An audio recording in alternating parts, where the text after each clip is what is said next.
சிவா. திருச்சிற்றம்பலம்.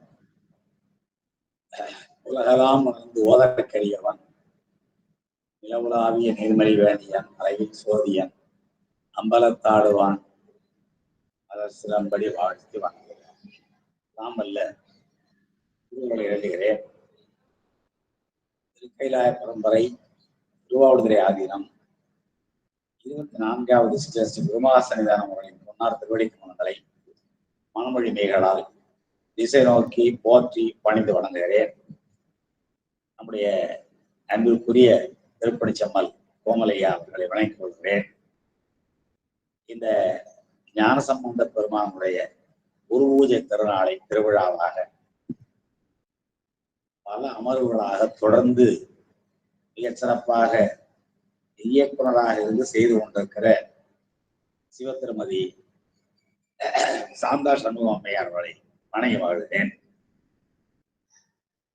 தொடர்ந்து பல்வேறு தலைப்புகளில் ஞானசம்பந்த பெருமானுடைய பதிகங்களை, அதுவும் வேதவானம் முதல் வைகைக்கரை வரை அவருடைய அந்த நீண்ட நெடும் வரலாற்றினுடைய பல பதிகங்களை மிக அற்புதமாக விளக்கம் தந்தருளி கொண்டிருக்கிற சைவ தமிழ் சார்ந்தவர்கள் அத்தனை பேருடைய திருவடிகளையும் பணிந்து வணங்கிக் கொள்கிறேன்.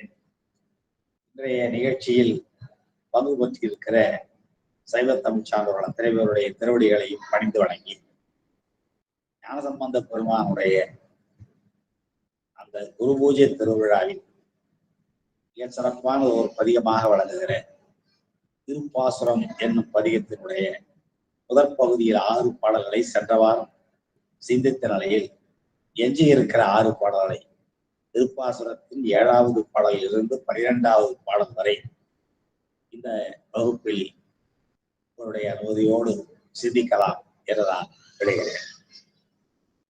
அன்பர்களே, முதல் 6 பாடல்களை பொறுத்தவரை முப்பொருள் உண்மை சொல்லப்பட்டிருக்கின்றன.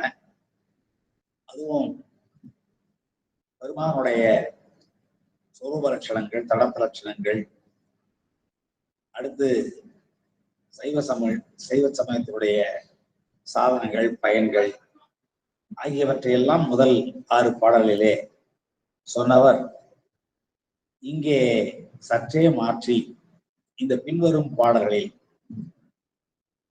முன் சொன்ன அத்தனை உண்மைகளையும் புராணங்களின் வழியாக, சிவ மகா புராணங்களின் வாயிலாக எடுத்துக்காட்டி விளக்குகிற பாங்கினை இந்த பகுதியில் நாம் 7வது பாடலிலிருந்து பார்க்க இருக்கிறோம்.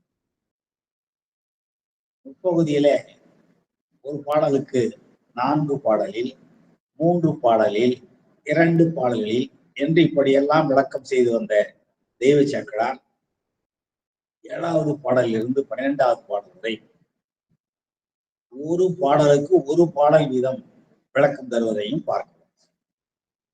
சில புற அமைப்புகளை பார்க்கிற போது முதல் 6 பாடலுக்கு, சில பாடல்களுக்கு 4 பாடல்கள், 3 பாடல்கள், 2 பாடல்கள் என்று விளக்கம் தந்தவர் இங்கே ஒரு பாடலுக்கு ஒரு பாடல் வீதம் விளக்கம் தந்து வருவதை பார்க்கிறோம். அந்த 4 பாடல் தருவதனால் அவை சிறப்புடையன, இவையெல்லாம் குறைந்தன என்று பொருள் இல்லை. தெய்வ சேக்கிழார் எப்படி தன்னுடைய உள்ளத்தில் பெருமான் உணர்த்த, இன்னும் சொல்ல போனால் ஞானசம்பந்த பெருமான் திருவடிகள் உணர்த்த நான் உணர்ந்தேன் என்று கடைசி அந்த திருக்கடைக்காப்பிலே சொல்ல இருக்கிறான். அவ்வாறு உணர்ந்ததை நமக்கு தருகிறான். சரி, இப்பொழுது நாம் நம்முடைய பாடல் பகுதிக்கு செல்லலாம். 6 பாடல்களை நாம் சென்ற வாரம் சிந்தித்திருக்கிறோம்.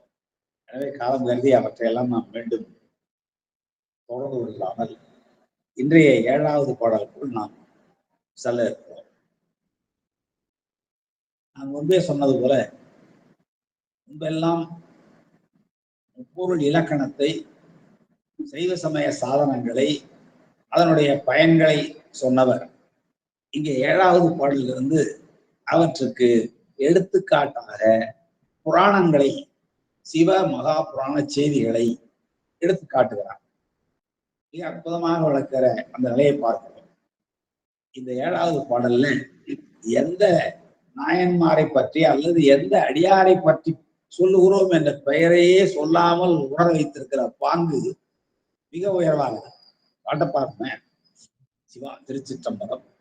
கடி சேர்ந்த போது மலரான கை கொண்டு நல்ல படி சேர்ந்த பால் கொண்டு அங்கு ஆட்டிட தாதை பண்டு முடி சேர்ந்த காலை அறவெட்டிட முக்கண் மூர்த்தி அடி சேர்ந்த வண்ணம் அறிவார் சொல கேட்டுமன்றே என்பது பாடல். இந்த பாடலை படித்த உடனே இது உணர்த்துகிற புராண செய்தி என்ன என்று நாம் புரிந்து கொள்கிறோம். ஆனால் இந்த செய்திக்கு உரியவர் யார் என்ற திருப்பெயரே சொல்லாமல் ஞானசம்பந்த பெருமான் அவருடைய செயல்களை சொல்லி அந்த புராண செய்திகளை எல்லாம் உணர வைக்கிறார். கடி சேர்ந்த போது மலரான கை கொண்டு நல்ல படி சேர்ந்த பால் கொண்டு அங்கு ஆற்றிட தாதை பண்டு முடி சேர்ந்த காலை அறவெற்றிட முக்கண் மூர்த்தி அடி சேர்ந்த வண்ணம் அறிவார் சொல்ல கேட்டுமன்றே என்று சண்டீச பெருமானுடைய வரலாற்றை மிக அழகாக குறிப்பிடுகிறார். புராணங்களின் வாயிலாக செய்திகளை சொல்லுவது இந்த பகுதியினுடைய இன்றியமையாத செய்தி. புராணங்களை கற்க வேண்டியது எவ்வளவு இன்றியமையாது என்பதை ஒரு பாடலில் விளக்குகிறார். நம்முடைய திருமுறைகள் எவ்வளவு இன்றியமையாதனவோ, சாஸ்திரங்கள் எவ்வளவு இன்றியமையாதனவோ, அதை போலவே புராணங்களும் இன்றியமையாகும். நம்முடைய சைவ மகா புராணங்களிலே மிகச்சிறப்பாக நாம் சொல்வது பெருமானுடைய பலக்கண்ணாக விளங்குகிற பெரிய புராணம், இடக்கண்ணாக விளங்குகிற திருவிளையாடல் புராணம், நெற்றிக்கண்ணாக விளங்குகிற கந்த புராணம் என்ற புராணங்களை மட்டுமல்லாமல் கச்சியப்ப முனிவரை இயற்றிய காஞ்சி புராணம், இன்னும் நம்முடைய மகாவித்வான் மீனாட்சி சுந்தர பிள்ளை அவர்கள் இயற்றி ஓவேசா அவர்களால் மிகவும் பெரிதும் போற்றப்படுகிற நாகை காரோண புராணம் முதலான புராணங்கள் எல்லாம் மிக இன்றியமையாதவை. இங்கே மயிலாடுதுறைக்கு மயூர புராணம் இருக்கிறது. பல தலப்புராணங்கள், பின்னாலே வந்த சில தலப்புராணங்கள் கொஞ்சம் கற்பனைகளை சேர்த்து, அதாவது கதை சொல்ல வேண்டிய அவசியம் வருகிற பொழுது கற்பனைகளை சேர்க்க வேண்டிய நிலை வரத்தான் செய்யும் என்றாலும் கொஞ்சம் விபரீதமான கற்பனைகளை எல்லாம் சேர்த்த உடனே தலபுராணங்கள் கொஞ்சம் மதிப்பிழந்து போயின. ஆனால் உண்மையிலேயே நம்முடைய வண்ணச்சரவம் தண்டவாணி சாமிகள், மகாவித்வான் மீனாட்சி சுந்தரம் பிள்ளை அவர்கள் முதலானவர்கள் பாடியிருக்கிற தலபுராணங்கள் சற்றும் கூட அந்த முறை பிறழ்ந்து போவதல்ல.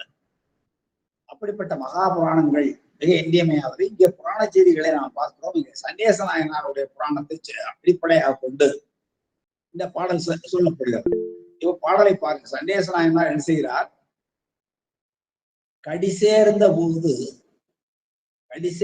போது மலரான கை கொண்டு சாமி வழிபாடு செய்வதற்கு அவர் எப்படி போகிறார்? சண்டேச நாயனாருடைய புராணத்தை நாம் பெரிய புராணத்துல படிச்சிருக்கிறோம். அவரே அந்த எடை சிறுவனை அனுப்பிவிட்டு நானே மாடு வைத்துக் கொள்றேன்னு சொல்லுவார். நாள்தோறும் அந்த மண்ணியாற்றங்கரையிலே சென்று மாடுகளை எல்லாம் மேய்ப்பார். அது எப்படியெல்லாம் மேய்ப்பார் என்ற சிறப்பெல்லாம் சொல்லப்படும். அப்பொழுது என்ன பாலை குடங்குடமாக அந்த பசுக்கள் தாமே பொழிய அதை பிடித்து சிவபூஜை செய்வார். இந்த மண்ணியாற்றங்கரையில மணவாளி சிவலிங்கம் அமைத்து அது ஆகம விதிப்படி அந்த திருக்கோயில் எல்லாம் அமைத்து வழிபாடு செய்தார். நம்முடைய ஞானசம்பந்த பெருமானும் நாவுக்கரசரும் எல்லா விழாளர்களும் போற்றியிருக்கிறார்கள் என்றாலும் கூட இவர்களுடைய பாடலை நாம் மிக அருமையாக பார்க்கலாம். நாவுக்கரசு ஞானசம்பந்த பெருமான் பாடுவார், பீரடைந்த பாலது ஆட்ட பீரடைந்த பாலது ஆட்ட. ஞானசம்பந்த பெருமான எப்படி பாடுகிறார்? சண்டேச நாயனாக பீரடைந்த பாலை ஆட்டுகிறார். ஆனால் அதை அந்த யாரோ சொன்னதை பேச்சை கேட்டுக்கொண்டு தன்னுடைய மகன் மணல்ல பாலை கொட்டி வீணாக்குகிறான் என்று எவனோ சொன்னதை கேட்டு பார்க்கிற பொழுது அது புறாமரத்தின் மேல இருந்து அவர் பார்ப்பார் தந்தை எச்சரித்தன். அப்போ அவன் சொன்னது உண்மைதான் என்று நினைத்து வீரடைந்த பாலதை ஆட்டி கொண்டிருக்க, பெருமானுக்கு முழுக்காட்டி கொண்டிருக்க வேணாத அவன் தாதை எச்சரித்தன் வேரடைந்து பாய்ந்த தாளை, பார்க்குடத்தை இடறிய பெருமான் அந்த தந்தையினுடைய தாளை வேறடித்தான் தனக்கு வேறோடு அடியோடு வெட்டிய சண்டேஸ்வர நாயனாருக்கு தானடைந்த மாலசி ஊட்டியது உங்களுக்கு தெரியும். அண்டபிரானும் அதிபர்தமக்கும் என அந்த பாடல்ல மிக குண்டகலமும் உடுப்பனவும் பெறவும் எல்லாவற்றையும் சண்டி கொடுத்து சண்டீசனுமாம் பதம் தந்தோம் என்று தெய்வ சேக்கராக குறிப்பிடுவார். அதுபோல இங்கே தாரடைந்த மாலை சூட்டி தலைமை வகுத்ததென்னே பாருங்க. கால தந்தையினுடைய தாளை என்றும் வேதியன் என்றும் பாராமல் தந்தையினுடைய தாளை சிதைத்தவருக்கு தலைமை வகுத்ததென்னே சீரடைந்த கோயில் நல்கு செய்யவும் பயவனே என்று அந்த செயலுக்கு தலைமை வகுத்தார், தலைமைத்தன்மை தந்தார் என்று நம்முடைய ஞானசம்பந்த பெருமான் பாடுகிறார். இன்னும் கொஞ்சம் நெருங்கி வருகிறார் அப்பர் சுவாமிகள். தழைத்ததோர் ஆத்தியின் கீழ் தாவரம் மணலால் கூப்பி அழைத்து அங்கே ஆவின்பாலை கறந்து கொண்டாட்ட கண்டு உழைத்ததன் தாதை தாளை பெருங்கோடு மழுவால் வீச உழைத்ததோர் அமுதம் மீந்தார் குறுக்க வீரட்டனாரே என்று சொல்றார். குறுக்க வீரட்டனார் அமுதம் மீந்தார். அந்த அமுதம் தான் வீடு பேரு. இப்போ பாதகத்துக்கு பரிசு வைத்தான் பல்லாண்டு கூறுதுவே என்றும் பாதகமே சோறு பற்றினவா என்றும் அவர் செய்ததை பாதக செயல் என்று கருதாமல் உயர்வான செயலாக கருதிதான் இப்படியெல்லாம் அவருடைய அருளாளர்கள் பாடுகிறார். அந்த செய்தி தான் இங்க சொல்லப்படுகிறது பாருங்க. கடி சேர்ந்த போது மலரான கை கொண்டு வழிபாடு செய்வதற்காக அந்த சண்டீச பெருமான் எப்படி வருகிறார்? மலர் எடுத்து வருகிறார். அது நமக்கு பெரிய புராணத்தில் விரிவாக சொல்லப்பட்டிருக்கும். இங்கே கடி சேர்ந்த போது மலரான என்றால் என்ன? கடினா வாசனைன்னு அர்த்தம். மனம், கருமணம் கமழ்கின்ற மலர்கள், நாற்றமில்லாத மலரின் அழகின்னா இறைவனுக்கு அணிவிக்கின்ற பூஜை செய்கின்ற மலர்கள் நல்ல மனமுடைய மலர்களாக இருக்க வேண்டும். அப்போ கடி சேர்ந்த போதுனாலும் அந்த மலருக்கு முன்னாலே உள்ள நிலை. காலை அரும்பி பகலெல்லாம் போதாகி மாலை மலரும் என்று சொல்வார் அல்லவா? அது போல மலருக்கு முன்னாடி இருக்கிற நிலை போதும். அப்ப மனம் சேர்ந்த கடி சேர்ந்த கடி என்பது உரிச்சொல் பெறும். பல பொருள் குறித்த ஓர் உரிச்சொல்.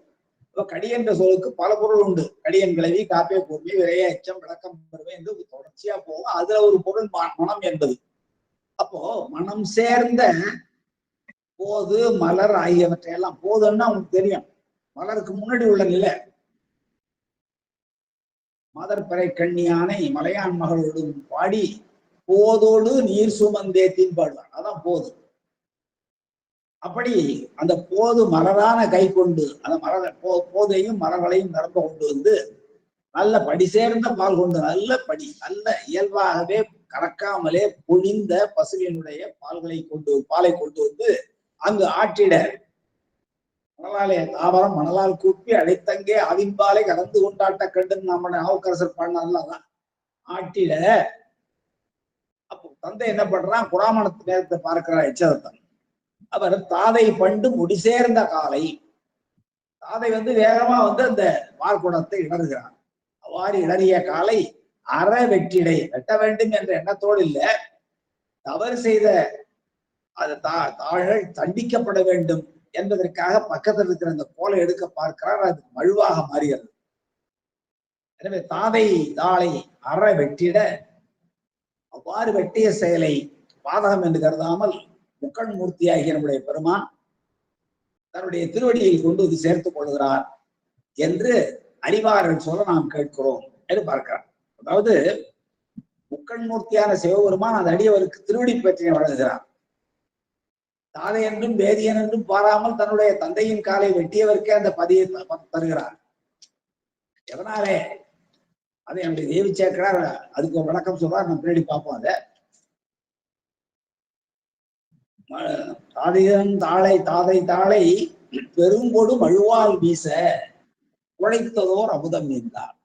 அப்போ இந்த செயல் நம்ம என்ன நினைப்போம்? ஒரு கொலை செயல் தானே, பஞ்சமா பாதகத்தில் ஒன்றுதானே கொலை என்பது. ஆனால் இந்த கொலை பாவத்துக்கு பெருமான் அந்த திருவடிப்பேற்றை தந்திருக்கிறாரே என்றால், இந்த சிவபூஜை செய்கிற பொழுது அதற்கு இடையூறாக வருகின்ற எதுவாக இருந்தாலும் சிவபூஜைக்கு இடையூறு விளைவித்தாரை கொல்லுதல் பஞ்சமா பாதகமாகிய கொலையும் பார்ப்படாது. அதுக்கு பாவ பயனாகிய நரகமும் தராது.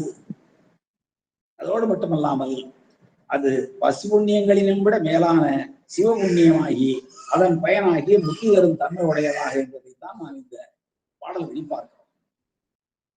இது கொலை பாதகமும் ஆகாது, பாவ பயனாகிய நரகமும் சென்று சேர்க்காது, பசு புண்ணியத்தை விட மேலான சிவபுண்ணியமாகி பெரும் புத்திப்பேட்டை தரும் என்பதுதான் இந்த பாடலுடைய விளக்கம். நிறைய இடங்கள்ல பார்க்கிறோம். நம்ம குழைத்ததோர் அமுதம் மீந்தார் குறுக்கை வீரட்டனாரேன்னு சொல்வார் நாவுக்கரசர். அது அமுதம் என்பதுதான் வீடு பேர் நாம் கொள்ள வேண்டும். இன்னும் நிறைய இடங்கள்ல பார்க்கிறோம். அதாவது பாதகமே சோறு பற்றினவா, சோறு என்றால் வீடு பேருன்னு தெரியும் உங்களுக்கு எல்லாரும். பாதகத்துக்கு பரிசு வைத்தானுக்கே பல்லாண்டு கொடுக்குமே என்று சேந்தனார் பாடுவார். இன்னும் நிறைய மேற்கோள்கள் காட்ட முடியும். நம்ம தெய்வ சேக்கரார் என்ன பாடுகிறார் என்பதை பார்த்துவிட்டு வேறு சில மேற்கோள்களை பார்க்கலாம். இந்த பாடலுக்கு அதாவது இந்த கடிசேர்ந்த போது மனதான கை கொண்டு அல்ல படிசேர்ந்த பால் கொண்டு அந்த ஆற்றிட தாதை பண்டு, தாதைன்னா தந்தை என்பது பொருள். அந்த முடிசேர்ந்த காலை, அந்த முடிசேர்ந்த கால் என்பது பார்க்குடத்தை இடறிய கால். அந்த காலை அற வெற்றிட முற்றிலுமாக வெட்ட துணை செய்த காலையும் வெட்டினார் என்பது நாம் அறிவோம். அவ்வாறு வெற்றிட முக்கண் மூர்த்தியாகிய பெருமான் தன்னுடைய திருவடியிலே சேர்த்து கொண்ட வண்ணம் நாம் அறிவோம். அது பெரிய பிராணத்தில் விரிவாக சொல்லப்பட்டிருக்க செய்தி நேரம் இருந்தால் நாம் விரைவாக பார்க்கலாம். இதுக்கு தெய்வ சேக்கரார் என்ன விளக்கம் தருகிறார் என்றால், பாடல் விளக்கம், உரை விளக்கம். உரை விளக்கமாக பாட்டாக தருவார் அல்லவா. கருதும் கடி சேர்ந்த என்னும் திருப்பாட்டில், இது அந்த பாடல். கருதும் கடி சேர்ந்த என்னும் திருப்பாட்டில், அந்த கடி சேர்ந்த போது மலரான கை கொண்டு என்று தொடங்குகிற பாட்டை தான் என்ன சொன்னாரு, கடி சேர்ந்த என்னும் திருப்பாட்டில் ஈசர் மருவும் பெரும்பூசை மறுத்தவர் கோரல். மிக தெளிவாக இருப்பாங்க. ஈசர் மருவும் பெருமான் விரும்புகிற, பெருமானுக்காக செய்யப்படுகிற பெரும் பூசை என்பதே சிவபூஜை தான்.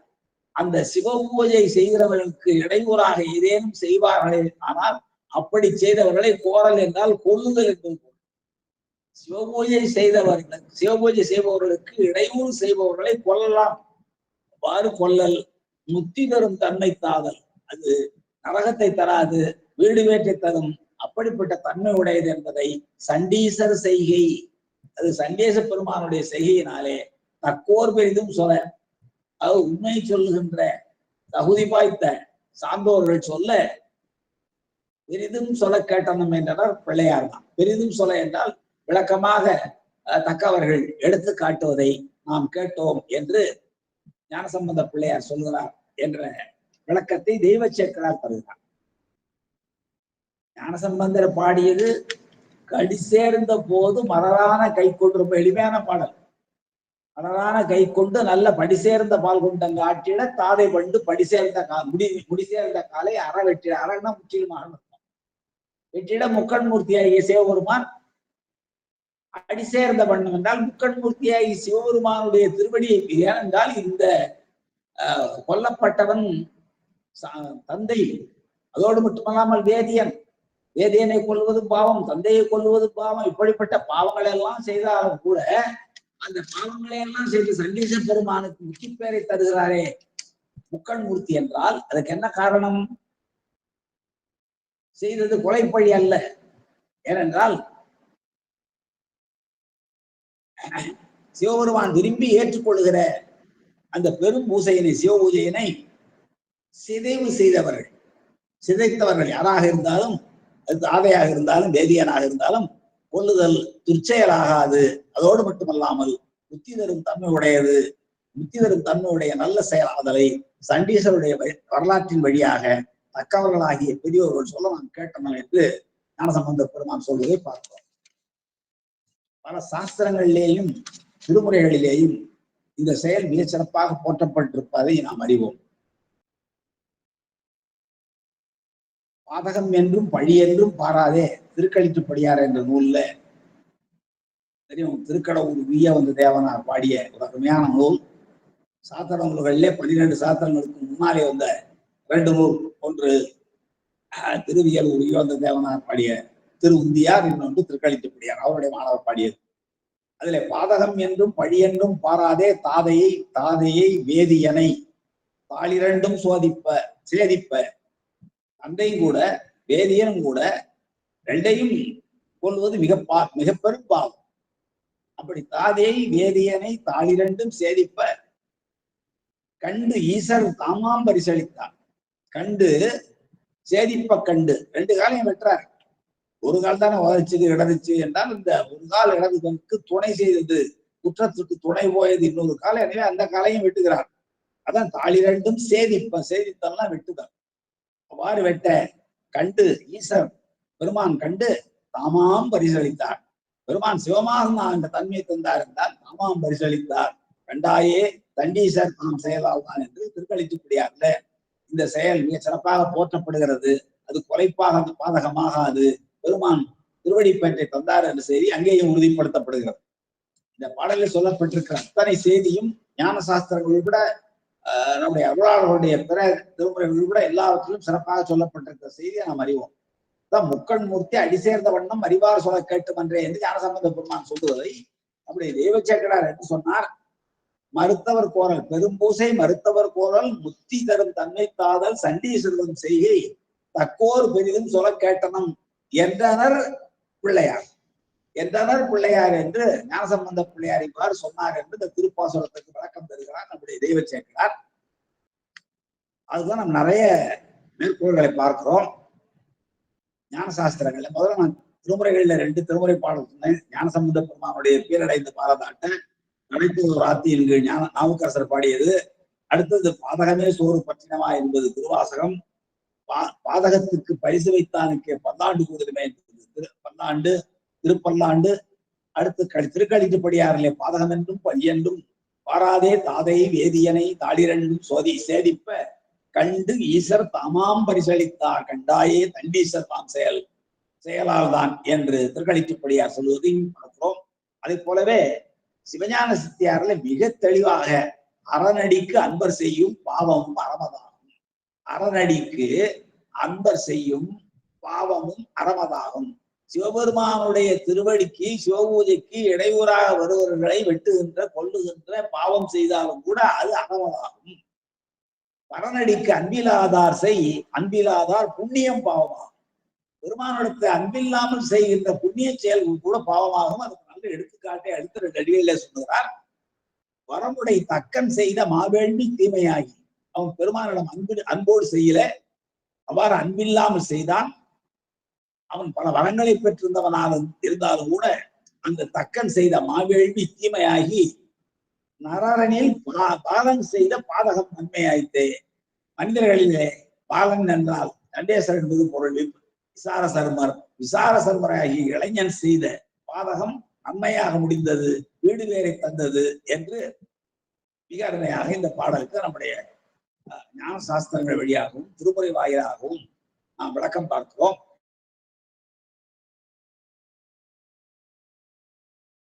சேர்ந்த எனும் திருப்பாட்டில் ஈசர் மருவும் பெரும்பூசை மருத்தவர் கோலல் முத்தி தருதன்மையாகாதல். இது நம்முடைய சேக்கடார் விளக்கம். கடி சேர்ந்த போதுங்கிற பாட்டு என்ன சொல்றார் ஞானசம்பந்தர் என்றால், ஈசர் விரும்புகின்ற பெரும் பூசையாகிய சிவபூஜையினை யார் மறுக்கிறார்களோ, யார் இடையூறு செய்கிறார்களோ அவர்களை கொல்லுவது கூட புத்தி தரும் தன்மை உடையது என்பதை சண்டீசருடைய செய்கையை எடுத்துக்காட்டாக நம்முடைய தக்கோர்கள் சொல்வார்கள். அதை நான் பெரிதும் கேட்டிருக்கிறோம் என்று ஞானசம்பந்தர் சொன்னார் என்று தெய்வ சேக்கடார் உரை எழுதுகிறார். இந்த பாடலுக்கு இது விளக்கம். அடுத்து நாம் அடுத்த பாடலுக்கு போகிறோம். பாடல் எண் 8. வேத முதல்வன் முதலாக விளங்கி வையம் ஏதப்படாமை உலகத்தவர் ஏத்தல் செய்ய பூத முதல்வன் முதலா பொழிந்த சூதன் ஒலிமாலை என்றே கலிக்கோவை சொல்லே என்ற இந்த அற்புதமான பாடல் வழியாகத்தான் நாம் திருமுறைகள் படிக்கலாம், சாஸ்திரங்கள் ஓதலாம். எதை படிப்பதாக இருந்தாலும் வேதங்கள் படிக்கலாம், ஆகவங்கள் படிக்கலாம். எதை படிக்கிறதாக இருந்தாலும் அவற்றுக்கு சரியான விளக்கங்களை புரிந்து கொள்ள வேண்டும் என்றால் புராணங்களை புரிந்து கொள்ள வேண்டும், புராணங்களை பயில வேண்டும் என்ற ஒரு அற்புதமான கருத்து இந்த பாடல் வாயிலாக, திருப்பாசுரத்தின் வாயிலாக ஞானசம்பந்த பெருமான் சைவ உலகத்திற்கு தருகிறார். வேத முதல்வன் யார்? சிவபெருமான் தான் வேத முதல்வன். வேதத்திற்கு வரும் பெருமான் தான் வேத முதல்வன். முதலாக விளங்கி என்றால் வேதத்தை அருளி செய்தவனாக வேத பொருளாக விளங்குகிற அந்த சிவபெருமான் என்ன பண்ணுகிறார்? முதன்மையாக கொண்டு, அந்த சிவபெருமானை முதன்மையாக கொண்டு வேத முதல்வனும் வேத பொருளாக வழங்குகிறவனாகிய பெருமானை முதல்வனாக கொண்டு பையம் ஏதப்படாமை, இந்த உலகம் அந்த பெருமானை வழிபாடு செய்வதனாலே என்ன பயன் என்றால், இந்த உலகம் ஒழுக்க நெறி தவறுதலாகிய குற்றத்திலிருந்து தப்பிவிடும். குற்றம் செய்யாது தப்பும், குற்றம் செய்யாது. எனவே இந்த உலகம் குற்றப்படாமை ஏதப்படாமை உலகத்தவர் ஏத்தல் செய்ய, குற்றப்படாமல் இருக்கும் பொருட்டு பெருமான் துணையாக இருப்பதனாலே பெருமானை போற்றுகிறார்கள். உலகத்தவர் ஏத்தல் செய்ய, இந்த உலகில் உள்ள பக்குவ ஆன்மாக்கள் எல்லாம் பெருமானை போற்ற பூத முதல் அந்த செய்தியெல்லாம் தருவது எது என்றால் பூத முதல்வர். பூதங்களுக்கெல்லாம் ஐம்பூதங்களின் தலைவராக விளக்குகிற பெருமான், அட்டமூர்த்த வடிவமாக இருக்கிற பெருமான். எனவே பூத முதல்வன் முதலே முதலாக பொழிந்த என்றால் பூத முதல்வன் ஆகிய சிவபெருமானை போற்றி சூத முனிவர் அருளி செய்த சூதன் ஒலிமாலை, சூத முனிவர் அருளி செய்த ஒலிமாலை என்றால் உண்மையான கருத்துக்களை எல்லாம் விரித்து கூறுகின்ற நூல்கள் என்பது பொருள். ஒலி மாலை, மாலை என்றால் நிரம்ப நூல்கள், புகழ்வாய்ந்த உண்மை கருத்துக்களை சிறப்பாக விளக்கி சொல்லுகின்ற, அதாவது ஒரு சாதாரண செய்தியை விளக்கமாக தெரிந்து கொள்ள வேண்டும் என்றால் கதை சொல்ல வேண்டும். ஒரு சின்ன செய்தியை நம்ம நிறைய சின்ன குழந்தைகளுக்கு எல்லாம் பார்ப்போம். ஒரே ஒரு அறஞ்செய விரும்பு என்ற தொடர் வேண்டும் என்றால் அந்த தொடருக்கு சரியான விளக்கம் புரிந்து கொள்ள வேண்டும் என்றால் அது தொடர்பான ஒரு கதையை சொல்லுவோம் குழந்தைகளுக்கு. அப்ப கதையை சொல்லி இந்த கதையினாலே இந்த கருத்து விளக்கப்படுகிறது என்று சொல்லித்தரும். அது இளம் உள்ளத்திலே நல்ல ஆழமான கருத்துக்களை பதிய வைப்பதற்கு பயன்படுத்துகிற ஒரு உத்தி, ஒரு கதை வழியாக சொல்லுவது. அதை போலவே நம்முடைய சித்தாந்த சாஸ்திர கோட்பாடுகளை, திருமுறை கோட்பாடுகளை மக்களுடைய உள்ளத்திலே பதிய வைப்பதற்கு புராணங்கள் மிக இன்றியமையாது. புராணங்களுடைய வேலை என்னன்னா மிகப்பெரிய வரலாற்றை சொல்லும்.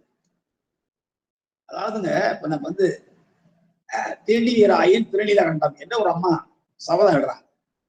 என்ன நீ திருநீலகண்டத்தின் மீது ஆணை என்னை நீ தீண்டாதே.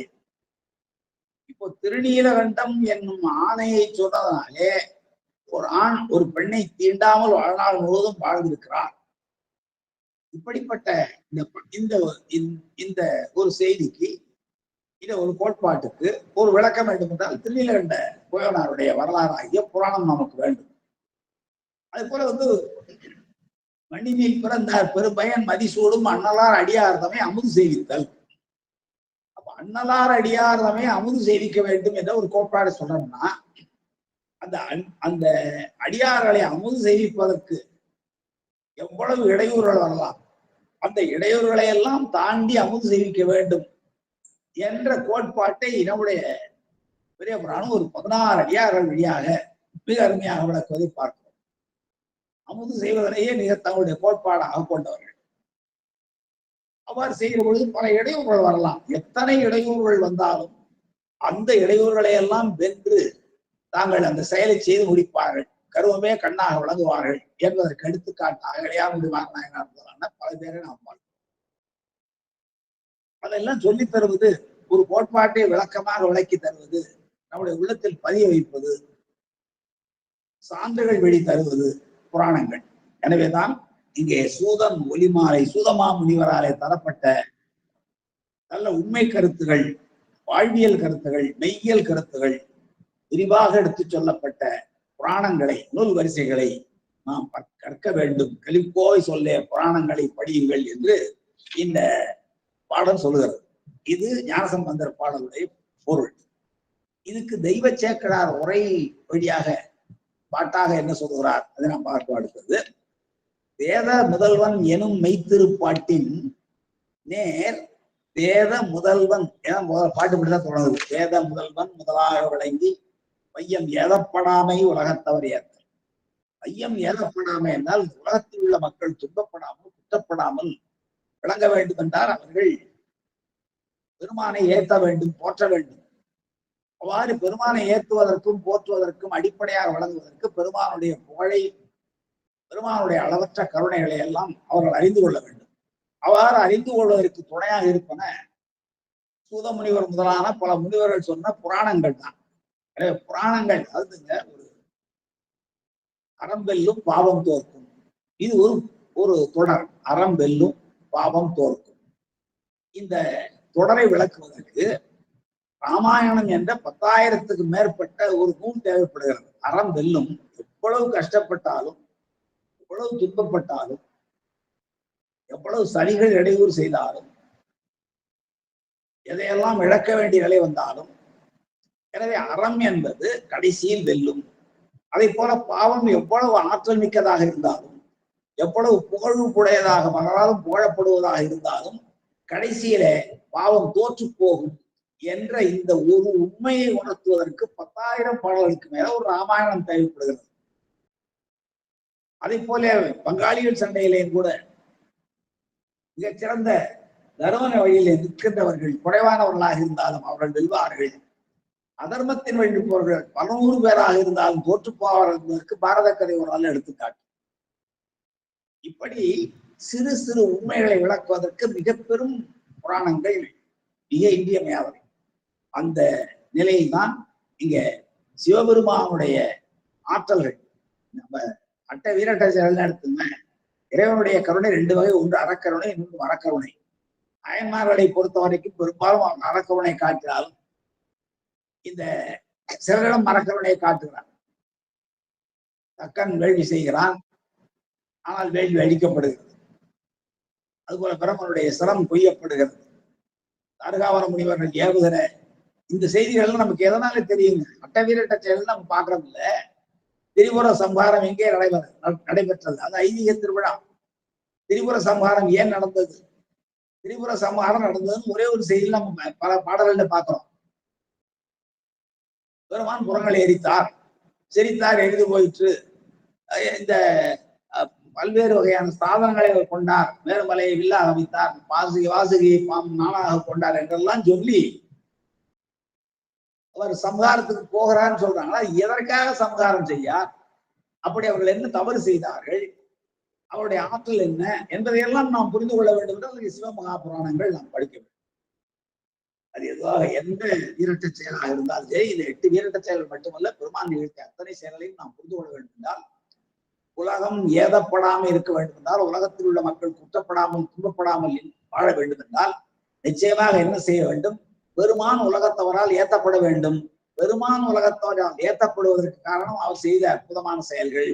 அவ்வாறு அவர் செய்த அற்புதமான செயல்களை சொல்லி சொல்லி பெருமானை போற்றுவதற்கு துணையாக இருப்பவை புராணங்கள். அந்த புராணங்களுக்கு முதல் எடுத்துக்காட்டாக சூதமாமுனிவர் முதலானவர்கள் சொன்ன கலிக்கோவை என்று சொல்லப்படுகிற ஒலிமாலை என்றாலும் கலிக்கோவை என்றாலும், கலிக்கோவைனா புராணங்கள்.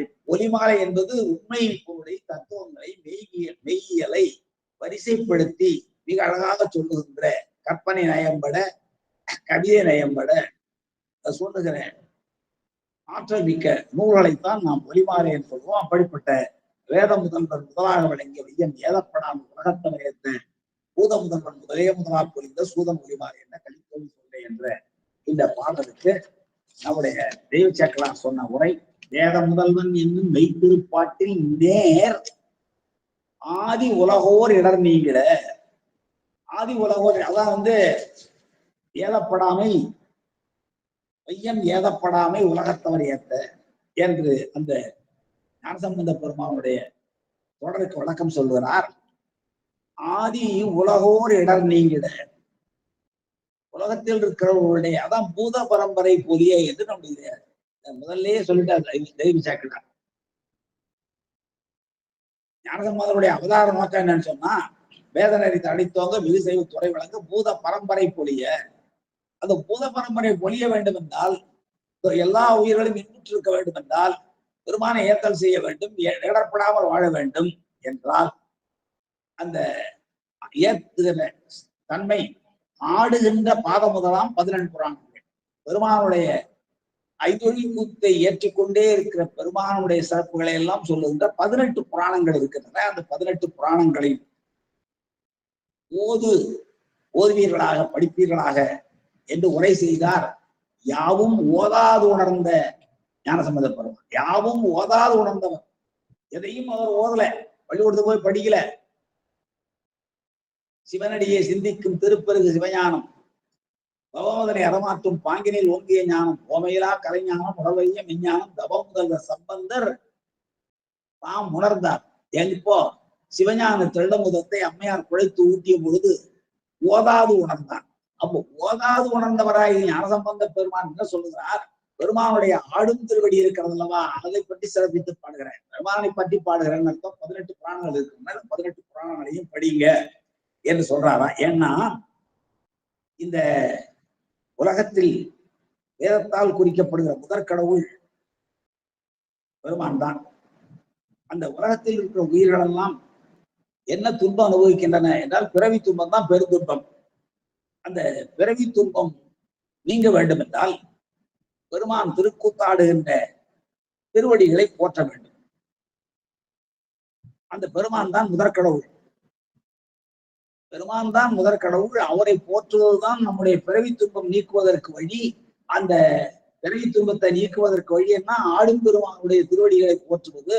அந்த ஆடும் பெருமானுடைய திருவடிகளை போற்றுவதுதான் பிறவி துன்பத்தை போக்குவதற்கு வழி. அவர்தான் முதற்கடவுள் என்ற உண்மையை சொல்லுவன என்ற தெளிவாக்குவன எவை என்றால் இந்த 18 புராணங்கள் தான். எனவே அந்த 18 புராணங்களையும் படியுங்கள் என்று ஓதாது உணர்ந்தவர் சொன்னார் என்று தெய்வ சேக்கரார் குறிப்பிடுகிறார். 18 புராணங்கள் என்ன நிறைய விஷயங்கள் இருக்கின்றன, அவற்றையெல்லாம் சொல்வதற்கு நேரம் என்கினாலே இது மட்டும் சொல்றேன். சிவபுராணங்கள் 10 புராணங்கள், ஒன்றுக்கும் பெயர்கள் நிறைய இருக்கிறது. 18 புராணங்கள் மட்டும் பார்த்துங்க. சிவ மகாபுராணமாக சிவனை பற்றி பாடுகிற நூல்கள் 18, 10 விஷ்ணுவை பற்றி போற்றி பாடுகிற புராணங்கள் 4, பிரமனை போற்றி இயற்றப்பட்ட பிரமம் பதுவம் என்ற 2 நூல்கள் 14, 2, 16, அக்னியை போற்றிய ஆக்னேயம், சூரியனை போற்றுகிற பிரம்மகைவர்த்தம் அதுல 2, மொத்தம் 18 நூல்கள். இந்த 18 நூல்களையும் சூதன் ஒளிமாலை என்றே கலிக்கோவை சொல்லே என்று பாசுர பகுதியில் சொன்னதற்கு இவ்வாறு விளக்கம் சொன்னார். இந்த புராணங்கள் எல்லாருக்கும் தேவையா என்றால், பண்டினற்றவத்தால் தோன்றி பரமனை பற்றி பண்ணும் தொண்டருக்கு, தொண்டர்களாக விளங்குகிற சாமுசித்தர்களுக்கு தேவையில்லை. சாமுசித்தர்னா யாரு? பண்டினற்றவத்தால் தோன்றி பரமனை பக்தி பண்ணும் தொடர்கள். நம்ம ஞானசம்பந்தர் மாதிரி நாவுக்கரசர் மாதிரி இருக்கிற சாமுசித்தர்களுக்கு இந்த புராணங்கள் எல்லாம் தேவையில்லை. ஏனென்றால் அவங்க எல்லாம் ஓதாத உணர்ந்தவர்கள். ஆனால் மார்க்கர் கண்ட நூலோதி வீடு காதலிக்கிறவர்களுக்கு நிச்சயமாக சன்மார்க்கம் கண்ட நூலை படித்து வீடு வேற்றை காதலிக்கின்றவர்கள் நிச்சயமாக இந்த நூல்களை எல்லாம் படிக்க வேண்டும் என்று நம்முடைய தெய்வ சேக்கராரும் குறிப்பிடுகிறார். இந்த பாசுரத்துக்கு விளக்கமாக வேதங்களே சொல்லுதான், ஒருவன் 4 வேதங்களை நன்கு உணர்ந்தாலும், 4 வேதங்கள் இலக்கியஜூர் சாமகரவன் பொருள்களை எல்லாம் நன்றாக உணர்ந்திருந்தாலும் கூட அவன் புராணத்தை படிக்கவில்லை என்றால், புராணங்களை படிக்கவில்லை என்றால், அந்த வேதங்கள் தம்முடைய அர்த்தங்களை படித்தவன் வேதிப்பான், வேறுபடுத்தி விடுவான் என்று அஞ்சுமான். வேதங்களே அஞ்சுமான். எதற்காக வேதங்கள் அஞ்சுகின்றன? 4 வேதங்களையும் படித்தவன் புராணங்களை படிக்கவில்லை என்றால், அப்போ வேதங்களினுடைய உண்மை பொருளை உணர்த்துவதற்கு துணையாக விளங்குவன புராணங்கள். எனவே அந்த புராணங்களை ஒருவன் பயிலவில்லை என்றால் 4 வேதங்களும் அஞ்சுமாம். எதற்காக அஞ்சுமாம்? நாம் சொல்லுகின்ற பொருளை இவன் வேதிப்பான், இவன் வேறுபடுத்தி விடுவான். எனவே வேறுபாடு இல்லாமல் பொருளை, வேதத்தின் பொருளை நாம் உணர வேண்டும் என்றால் நிச்சயமாக புராணங்கள் தேவை என்பது இந்த பாடலுடைய கருத்தாக இருக்கிறது என்று சொல்லி அடுத்து பாடலுக்கு வரும். முதல் பாடல்ல சண்டேசனுடைய புராணம் சொன்னா, 2வது பாடல்ல இந்த உலகத்தவர்கள் 18 புராணங்களையும் படிக்க வேண்டும் என்ற செய்தியை சொல்கிறார். இந்த 3வது பாடல்ல பாருங்க, 3வது பாடல்லாம் 9வது பாடல், பாசுரத்தை 9வது பாடல். அதுல என்ன சொல்லப்படுகிறது? பாராழிவட்டம் பகையால் நலிந்தாட்ட. நல்ல அருமையான பாடல். எல்லா பாடம் இனிமையான பாடல் தான், அருமையான பாடல் தான். பாசுரம் சொன்ன 10 சொல்லுவார், மிக அருமையாக சொல்லுவார். பாராழி வட்டம், வட்டமாக ஆழியினாலே சூழப்பட்டிருக்கிற இது உலகம் என்பது பொருள். பாராழி வட்டம் பகையால் நலிந்தாட்ட. ஆடி, வாடி அல்லது ஆடி, 2 பொருள் கொள்ளலாம். பேராழியானதுனர் கண்ட பேராழியான பேராழியானது இடர் கண்டு அருள் செய்தல் பணி நீராழி விட்டேறி நெஞ்சிடம் கொண்டவர்க்கு பேராழி இந்த போழும் போழுத்தனத்திலே என்று மகாவிஷ்ணுவுக்கு சக்கராயுத படையை நம்முடைய பெருமான் வழங்கிய வரலாறை இந்த பாடல் வழியாக சொல்லுகிறார்.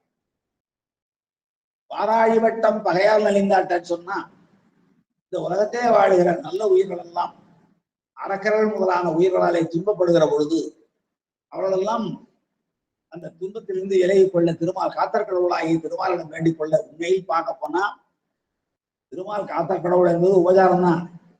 நம்ம திருச்சிவபுரம் என் திருத்தலத்துல நம்முடைய ஞானசம்பந்த பெருமான் பாடிய பதியத்தை படிச்சீங்கன்னா அங்க அவர் சொல்லப்படுகிற அத்தனை செய்தியும் படைக்கிற தொழிலை பிரமந்தேவன் செய்கிறான், காத்தல் தொழிலை அவர் திருமால் செய்கிறார், ஒடுக்கல் தொழிலை ருத்ரன் செய்கிறார், அவரல் தொழிலை மகேசன் செய்கிறார், இல்லை மறைத்தல் தொழிலை மகேசன் செய்கிறார், அருள் தொழிலை சதாசிவம் செய்கிறார் என்பதெல்லாம் உபதேசம்தான், உபசாரம் தான். உண்மையிலே எல்லா செயல்களையும் செய்வோர் நம்முடைய பெருமான் தான், அது ஐயப்பாடு இல்லை. ஆனால் பெருமானுடைய அருளாணையை பெற்று அதன் வழி செயல்பட்டு கொண்டிருக்கிற கடவுள்கள் இவங்க. அப்போ இந்த பாடல்ல திருமாலுக்கு ஆழி தந்த வரலாறு சொல்கிறார். எதுக்காக ஆழி தந்தாரா? இந்த உலகம் அரக்கர் முதலான தீய உயிர்களாலே துன்பப்படுகிற பொழுது அந்த இடரை கண்டு அந்த துன்பத்தை நீக்க வேண்டும் என்று திருமால் கருதினாராம். அப்போ அவர் என்ன பண்ணார்? பார்க்கடல்ல விட்டு வெளியேறி வந்து தன்னுடைய நெஞ்சில் இடம் கொண்டவருக்கு, தன்னுடைய நெஞ்சில் இடம் கொண்டவர் தான் யாரு? தன்னுடைய நெஞ்சில் இடம் கொண்டவர் தியாகேச பெருமான். தெரியும் உங்களுக்கு, அந்த தியாகேச பெருமான் தான் திருமாலுடைய மார்பில இருந்து நெஞ்சில இருந்து ஆடிக்கொண்டிருக்கிறார், அஜபா நடனம் ஆடிக்கொண்டிருக்கிறார். அந்த திருமால் என்ன பண்றாரு? திருமாலுக்கு போராடி இருக்கிறார். இந்த உலகத்தில் உள்ள உயிர்கள் எல்லாம் துன்பப்படாமல் காக்கப்பட வேண்டும் என்பதற்காக போர் செய்கின்ற தன்மையுடைய கருவியாக விளங்குகிற சக்கராயுதத்தை, அந்த சக்கரத்துக்கு பேர் சுதர்சனம் பேர். திருமால் கையில இருக்கிற ஒவ்வொன்றுக்கும் ஒரு பெயர் உண்டு, நம்ம வரலாற்றிலே பார்த்திருக்கிறோம். கோதண்டம் என்பது அவர் கையில் இருக்கிற வில்லு, சார்ங்கம் என்பது அவருடைய கையில் இருக்கிற அம்பு. அதனாலதான் கோதண்ட பாணி என்றும் சார்ங்க பாணி என்றும் திருமாலுக்கு பெயர். பாணின்னா கை, கோதண்ட பாணின்னா கோதண்டத்தை கையில் வைத்திருப்பவர். சார்ங்க பாணி என்றால் அந்த கோதண்டத்தில் வைத்து எய்வதற்காக சார்ங்கம் என்ற அம்பை கையில் வைத்திருப்பவர். பாஞ்சசன்யம் என்பது சங்கு, சக்கரத்துக்கு பேர் சுதர்சனம். இப்படி எல்லாவற்றுக்கும் திருப்பெயர் உண்டு வைஷ்ணவத்துல. அது போல இந்த போராளி என்றால் போர் செய்கின்ற தன்மையுடைய கருவியை அந்த திருமாலுக்கு பெருமான் வழங்கினார். ஏன் வழங்கினார்? அந்த கருவி எப்படிப்பட்டு கிடைத்த கருவின்னு உங்களுக்கு தெரியும். அந்த ஒரு முறை இந்திரன் கையிலேயே அலங்காரத்தோடு நின்று கொண்டிருக்கிறான். அப்போ ஒரு முதியவரை போல நம்முடைய பெருமான் வருகிறார். அவரை மிக கோபமாக பார்க்கிறான் இந்திரன். அந்த காட்சியை கண்ட சிவன் மிக வேகமாக மிக கோபமாக இந்திரனை பார்க்க, இந்திரன் கையில் இருக்கிற வஜ்ராயுதம்னா நொறுங்கி போகிறது. அதுக்கு பிறகுதான் வந்தவர் சிவன் என்று தெரிந்து கொண்டு அவரிடம் திருவடிகளில் விழுகிறான். அப்பொழுது முதல்ல கோபமாக பார்த்தார் பாருங்க, அந்த கோபத்தை கடல்ல கொண்டு விடுகிறார்கள். அதுதான் வருணனாக பார்க்கப்படுகிறது. இந்த கோபம் ஒரு அரக்கனாக மாறுகிறது. அவன்தான் சலந்தரன். அந்த சலந்தரன் வருணனாக வளர்க்கப்பட்டு மிக கொடிய உருவத்தோடு எல்லா தேவர்களுக்கும் இடைவராக எல்லாரையும் கொல்லுகின்ற தன்மையுடைய விளங்குகிற பொழுது எல்லாரையும் வென்றதற்கு பிறகு கடைசியில சிவனையும் வெல்ல வேண்டும் என்று கையிலே நோக்கி வருகிறான். அப்பொழுது ஒரு கிட வேதியராக பெருமான் எதிர்கொண்டு அழைக்கிறான். அவனை வந்தவன் சொல்றான், நான் சிவனோடு போரிட வேண்டும் என்று. சரி, நீ செய்யலாம், இந்த ஒரே ஒரு செயலை செய்யும் சொல்லி தன்னுடைய காலால் கரையிலே ஒரு வட்டம் போட்டு இந்த வட்டத்தை பெயர்த்தி எடு, அது ஒரு நாள் முடியும் என்றால் சிவனோடு சண்டை போடலாம் என்று சொல்வார். அந்த வட்டத்தை பெயர்த்தி தூக்குவான். அந்த தூக்குகிற அந்த சக்கரம் அவனை தலைகீழ் அழித்து இரண்டாக பிளந்து அழித்து விடும். அந்த ஆழியைத்தான் பெறுவதற்காக நம்முடைய திருமால் நித்தம் 1000 பூ கொண்டு வழிபாடு செய்தார். திருவிழிமலை நமக்கு தெரியும். திருவிழிமலை தொடர்ந்து வழிபாடு செய்கிறார். நீக்கேனே நிறைய பூசு இத்தனை 1000 பூ கொண்டு வேற்றொழி ஒரு நாள், ஏற்றொழி ஒரு நாள் ஒன்று குறைய கண் நிறைய விட்ட ஒரே ஒரு தாமரை பூ குறைய தன்னுடைய கண்ணை, அதனால்தான் புண்டரிகாட்சன் என்றும் தாமரை கண்ணன் என்றும் திருமாலுக்கு பெயர். கண் நிறைய விட்ட ஆற்றலுக்கு ஆழி நல்கி, அப்படிப்பட்ட அவருடைய செயலை கண்டு மகிழ்ச்சி அடைந்த நம்முடைய பெருமான் அவனுக்கு ஆழி நல்கிறான். சுதர்சனங்கிற சக்கரத்தை தர்றார். ஆழி நல்கி அவன் தொடர்ந்து இழிக்கும் கோயில் வீட்டிலிருந்து அழிப்பர் வீழி கடலை உள்வழி வீரனாரே என்று நடந்த பெருமான் திருவிழிமலை பதியத்துல பாடுவார். அப்படி அதுதான் இங்கே சொல்லப்படுகிற செய்தி.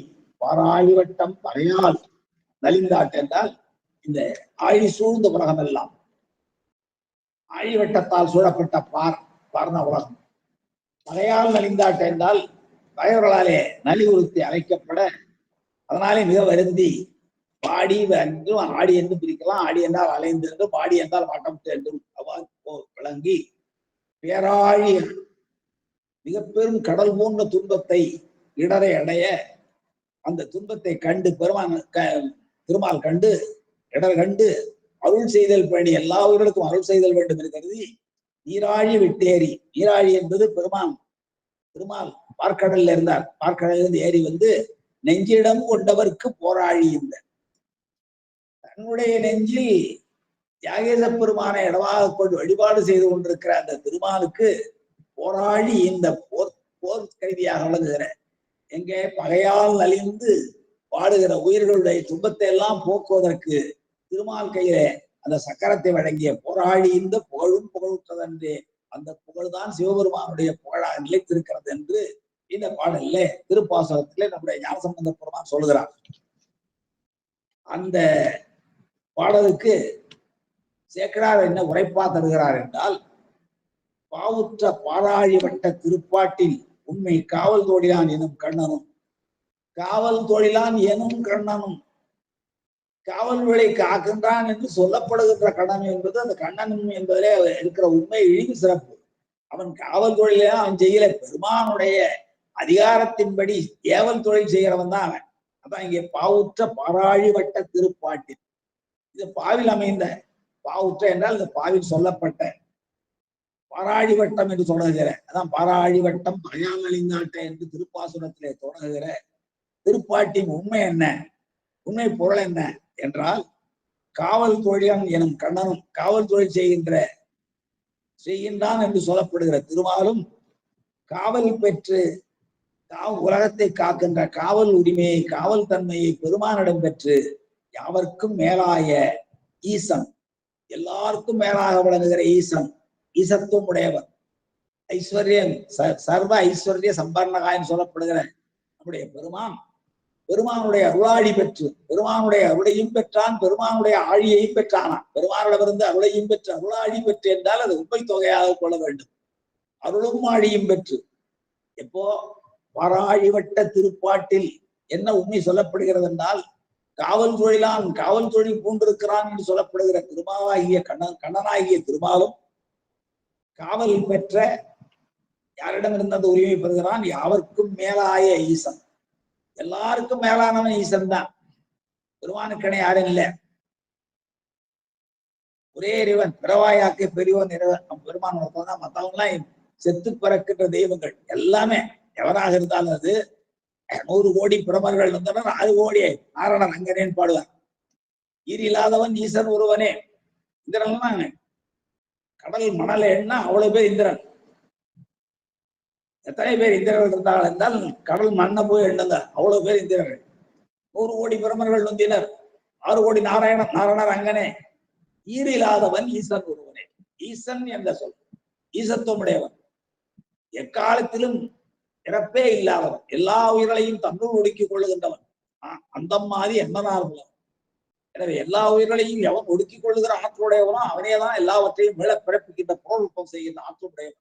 அதான் இங்கே காவல் தொழிலான் என்று சொல்லப்படுகின்ற கண்ணனும் பெருமானுடைய அருளை பெற்று எல்லா உயிர்களையும் காக்கின்ற தொழிலை பெற்றிருக்கிறான் என்று சொல்லப்படுகின்ற கண்ணனாகிய திருமாலும் காவல் பெற்றது எதற்காக? யாவர்க்கும் மேலான ஈசன் அருள். அந்த காவல்துறை எதனாலே பெற்றா தெரியுமா? எல்லாருக்கும் மேலாக விளங்குகிற, எல்லா கடவுளருக்கும் மேலாக விளங்குகிற, எல்லா கடவுள்னா பிற கடவுள் எல்லாம் செத்து பிறப்பவை, செத்து சிலவற்றை மட்டும் நாம் விட்டுற வேண்டும். அவையெல்லாம் பெருமானுடைய சக்திகள். முருகப்பெருமானையும் விநாயக பெருமானையும் பைரவரையும் இவங்கெல்லாம் விட்டுருந்த காரணம், இவங்களெல்லாம் என்னன்னா பெருமானுடைய சக்தி, சிவபெருமானுடைய சக்தி சில நேரங்களில் தேவைப்படுகிற போது வரும். எனவே அவையெல்லாம் தனித்தேவைகளாக எல்லாம் பெருமான் தான். சிவனும் முருகப்பெருமானும் விநாயக பெருமானும் சிவனின் வேறல்லர் என்பதுதான் உண்மை. தனதிடர் வழிபடும் அவரிடர் கடி கணபதி வர அப்படின்னா, அது போல தேவர்களுடைய துயரங்களை போக்குவதற்காக பெருமான் தன்னுடைய நெற்றிக்கண்ணில் இருந்து அந்த சரவண பெருமானை தோற்றுவித்தான் என்பதெல்லாம் புராண வரலாறுகள். இதெல்லாம் புராணங்களை படித்தால்தான் நாம் உணர்ந்து கொள்ள முடியும். எனவே வேத முதல்வனாக விளங்குகின்ற பெருமான், அந்த வேத முதல்வனாக விளங்குகின்ற பெருமானுடைய உண்மையான புகழை நாம் புரிந்து கொள்ள வேண்டும் என்றால் சூதம் ஒலிமாலை என்ற கலிக்கோவை சொல்ல என்று நம்முடைய பாசுரத்தில் சொன்ன செய்தியை நாம் உணர்ந்து கொள்ள வேண்டும். இந்த பாடல் பாருங்க, காவல் தொழிலாளனும் கண்ணனும் காவல் பெற்றது எதனாலே என்றால் யாவர்க்கும் மேலாய ஈசன். எல்லா மற்ற கடவுளும் செத்து பிறக்கின்ற தெய்வங்கள் மணவாள சிங்கீரை ஆடியவளை முத்துக்குமரசாமி பாடு முத்துக்குமரசாமி பிள்ளை தமிழ்ல குமரகுரு சுவாமிகள் பாடுவார். செத்து பிறக்கின்ற தெய்வங்கள் மணவாள, முருகப்பெருமானே செத்து பிறக்கின்ற தெய்வங்களுக்கெல்லாம் மணவாளன். அவனை அந்த குழந்தையாக பாவித்து செங்கீரை ஆடியவளைன்னு பாடுவான். பிள்ளைத்தமிழ முருகன் எல்லாருக்கும் பாடுவான். முருகனுக்கு பிள்ளைத்தமிழ் பாடலாம், காந்திபதியனுக்கு பிள்ளைத்தமிழ் பாடலாம், எல்லாருக்கும் பாடலாம். சிவனுக்கு மட்டும் பிள்ளைத்தமிழ் பாட முடியாது. காரணம் என்னன்னா அவன் குழந்தை பழைய யாருடைய வயிற்றிலும் பிறந்த குழந்தை. இவர்களும் வயிற்றில் பிறக்கவில்லை. முருகப்பெருமான் நெற்றிகளில் பிறந்தார். ஓங்கார வடிவில் சித்திர மண்டபத்தில் இருக்கிற சிவனும் பார்வதியும் அந்த களிரையும் பிடியையும் பார்க்கிற பொழுது ஒரு யானை வந்தது, ஓங்கார வடிவில் வந்தது. எனவே அந்த விநாயக பெருமானும் தாய் வயிற்றில் பிறந்தவன் இல்லை. அதனாலதான் அவங்களெல்லாம் சிவபெருமானும் வேற அல்ல என்று நாம் சொல்லுவோம். பெருமானுடைய ஊருக்கு ஊராக விளங்குகிற சக்தியும் பெருமானுடைய ஆற்றல் அவையெல்லாம் சிவத்தன்மை உடையவை. அவை நீங்களாக மற்றவை எல்லாம் நாம் கணக்கெடுக்கிறோம். அதான் இங்கே காவல் தொழிலான் எனும் கண்ணனும் காவல் பெற்றது எவ்வாறு என்றால் யாவர்க்கும் மேலாய ஈசன் அருள் ஆழி பெற்று, யாவர்க்கும் மேலாய ஈஸ்வரனிடமிருந்து அருளையும் பெற்றான், ஆழியையும் பெற்றான். காக்கின்ற தொழிலாகிய அருளையும் பெற்றான். அந்த காக்கின்ற தொழிலுக்கு தேவையான போர்க்கருவியாக விளக்கின்ற சக்கராயம் அந்த சுதர்சனம் என்னும் ஆழியையும் பெற்றான் என்று பெற்று மேவுற்ற சீருற்றது என்றனர் வேதவாயர். வேதம் சொல்லுகின்ற வாயுடையவர். வேதம் தமிழால் விரித்தார் என்று ஞானசம்பந்த பெருமானை சேர்க்கிறார் குறிப்பிடுவார். எனவே ஞானசம்பந்த பெருமானுடைய திருமுறைகள் எல்லாம் வேதத்தினுடைய வாக்குகள் தான். வேதம் தான் அவை, தமிழ் வேதம். அதான் வேதவாயர் என்று தெய்வ சேக்கரார் குறிப்பிடுகிறார். மேவுற்ற சீருற்றது, பெருமானுடைய அருளையும் பெருமானுடைய ஆழியையும் பெற்றானே அந்த கண்ணன் ஆகிய திருமால் அவ்வாறு அந்த மேவுற்ற சிறப்பை பெற்றது என்றனர் வேதவாயர். வேதவாயர் வேதத்தை விரித்த வாயுடையவராகிய ஞானசம்பந்த பெருமான் சொன்னார் என்று இந்த பாடம் சொல்லுகிறது சொல்லி அடுத்த பாடல் செல்கிறோம். நேரம் நெருங்கி வருவதனால இன்னைக்கு 2 பாடலை நாம் பார்க்க வேண்டும். மாலாயவனும் அரைவல்ல நான்முகனும். ஒவ்வொரு செய்தியும் ஒவ்வொரு பாடலையும் ஒரு புராண செய்தி சொல்லப்படுகிறது. நான் முதலே சொன்னது மாதிரி இந்த பின்னாடி வருகிற 6 பாடல்களையும் புராணங்கள் செய்தி தான் சொல்லப்படுகின்றன. இந்த வாராழி வட்டத்தின் சொல்லப்படுகிற வழியாக திருமாலுக்கு சக்கரம் கிடைத்த வரலாறு சொல்லப்படுகிறது.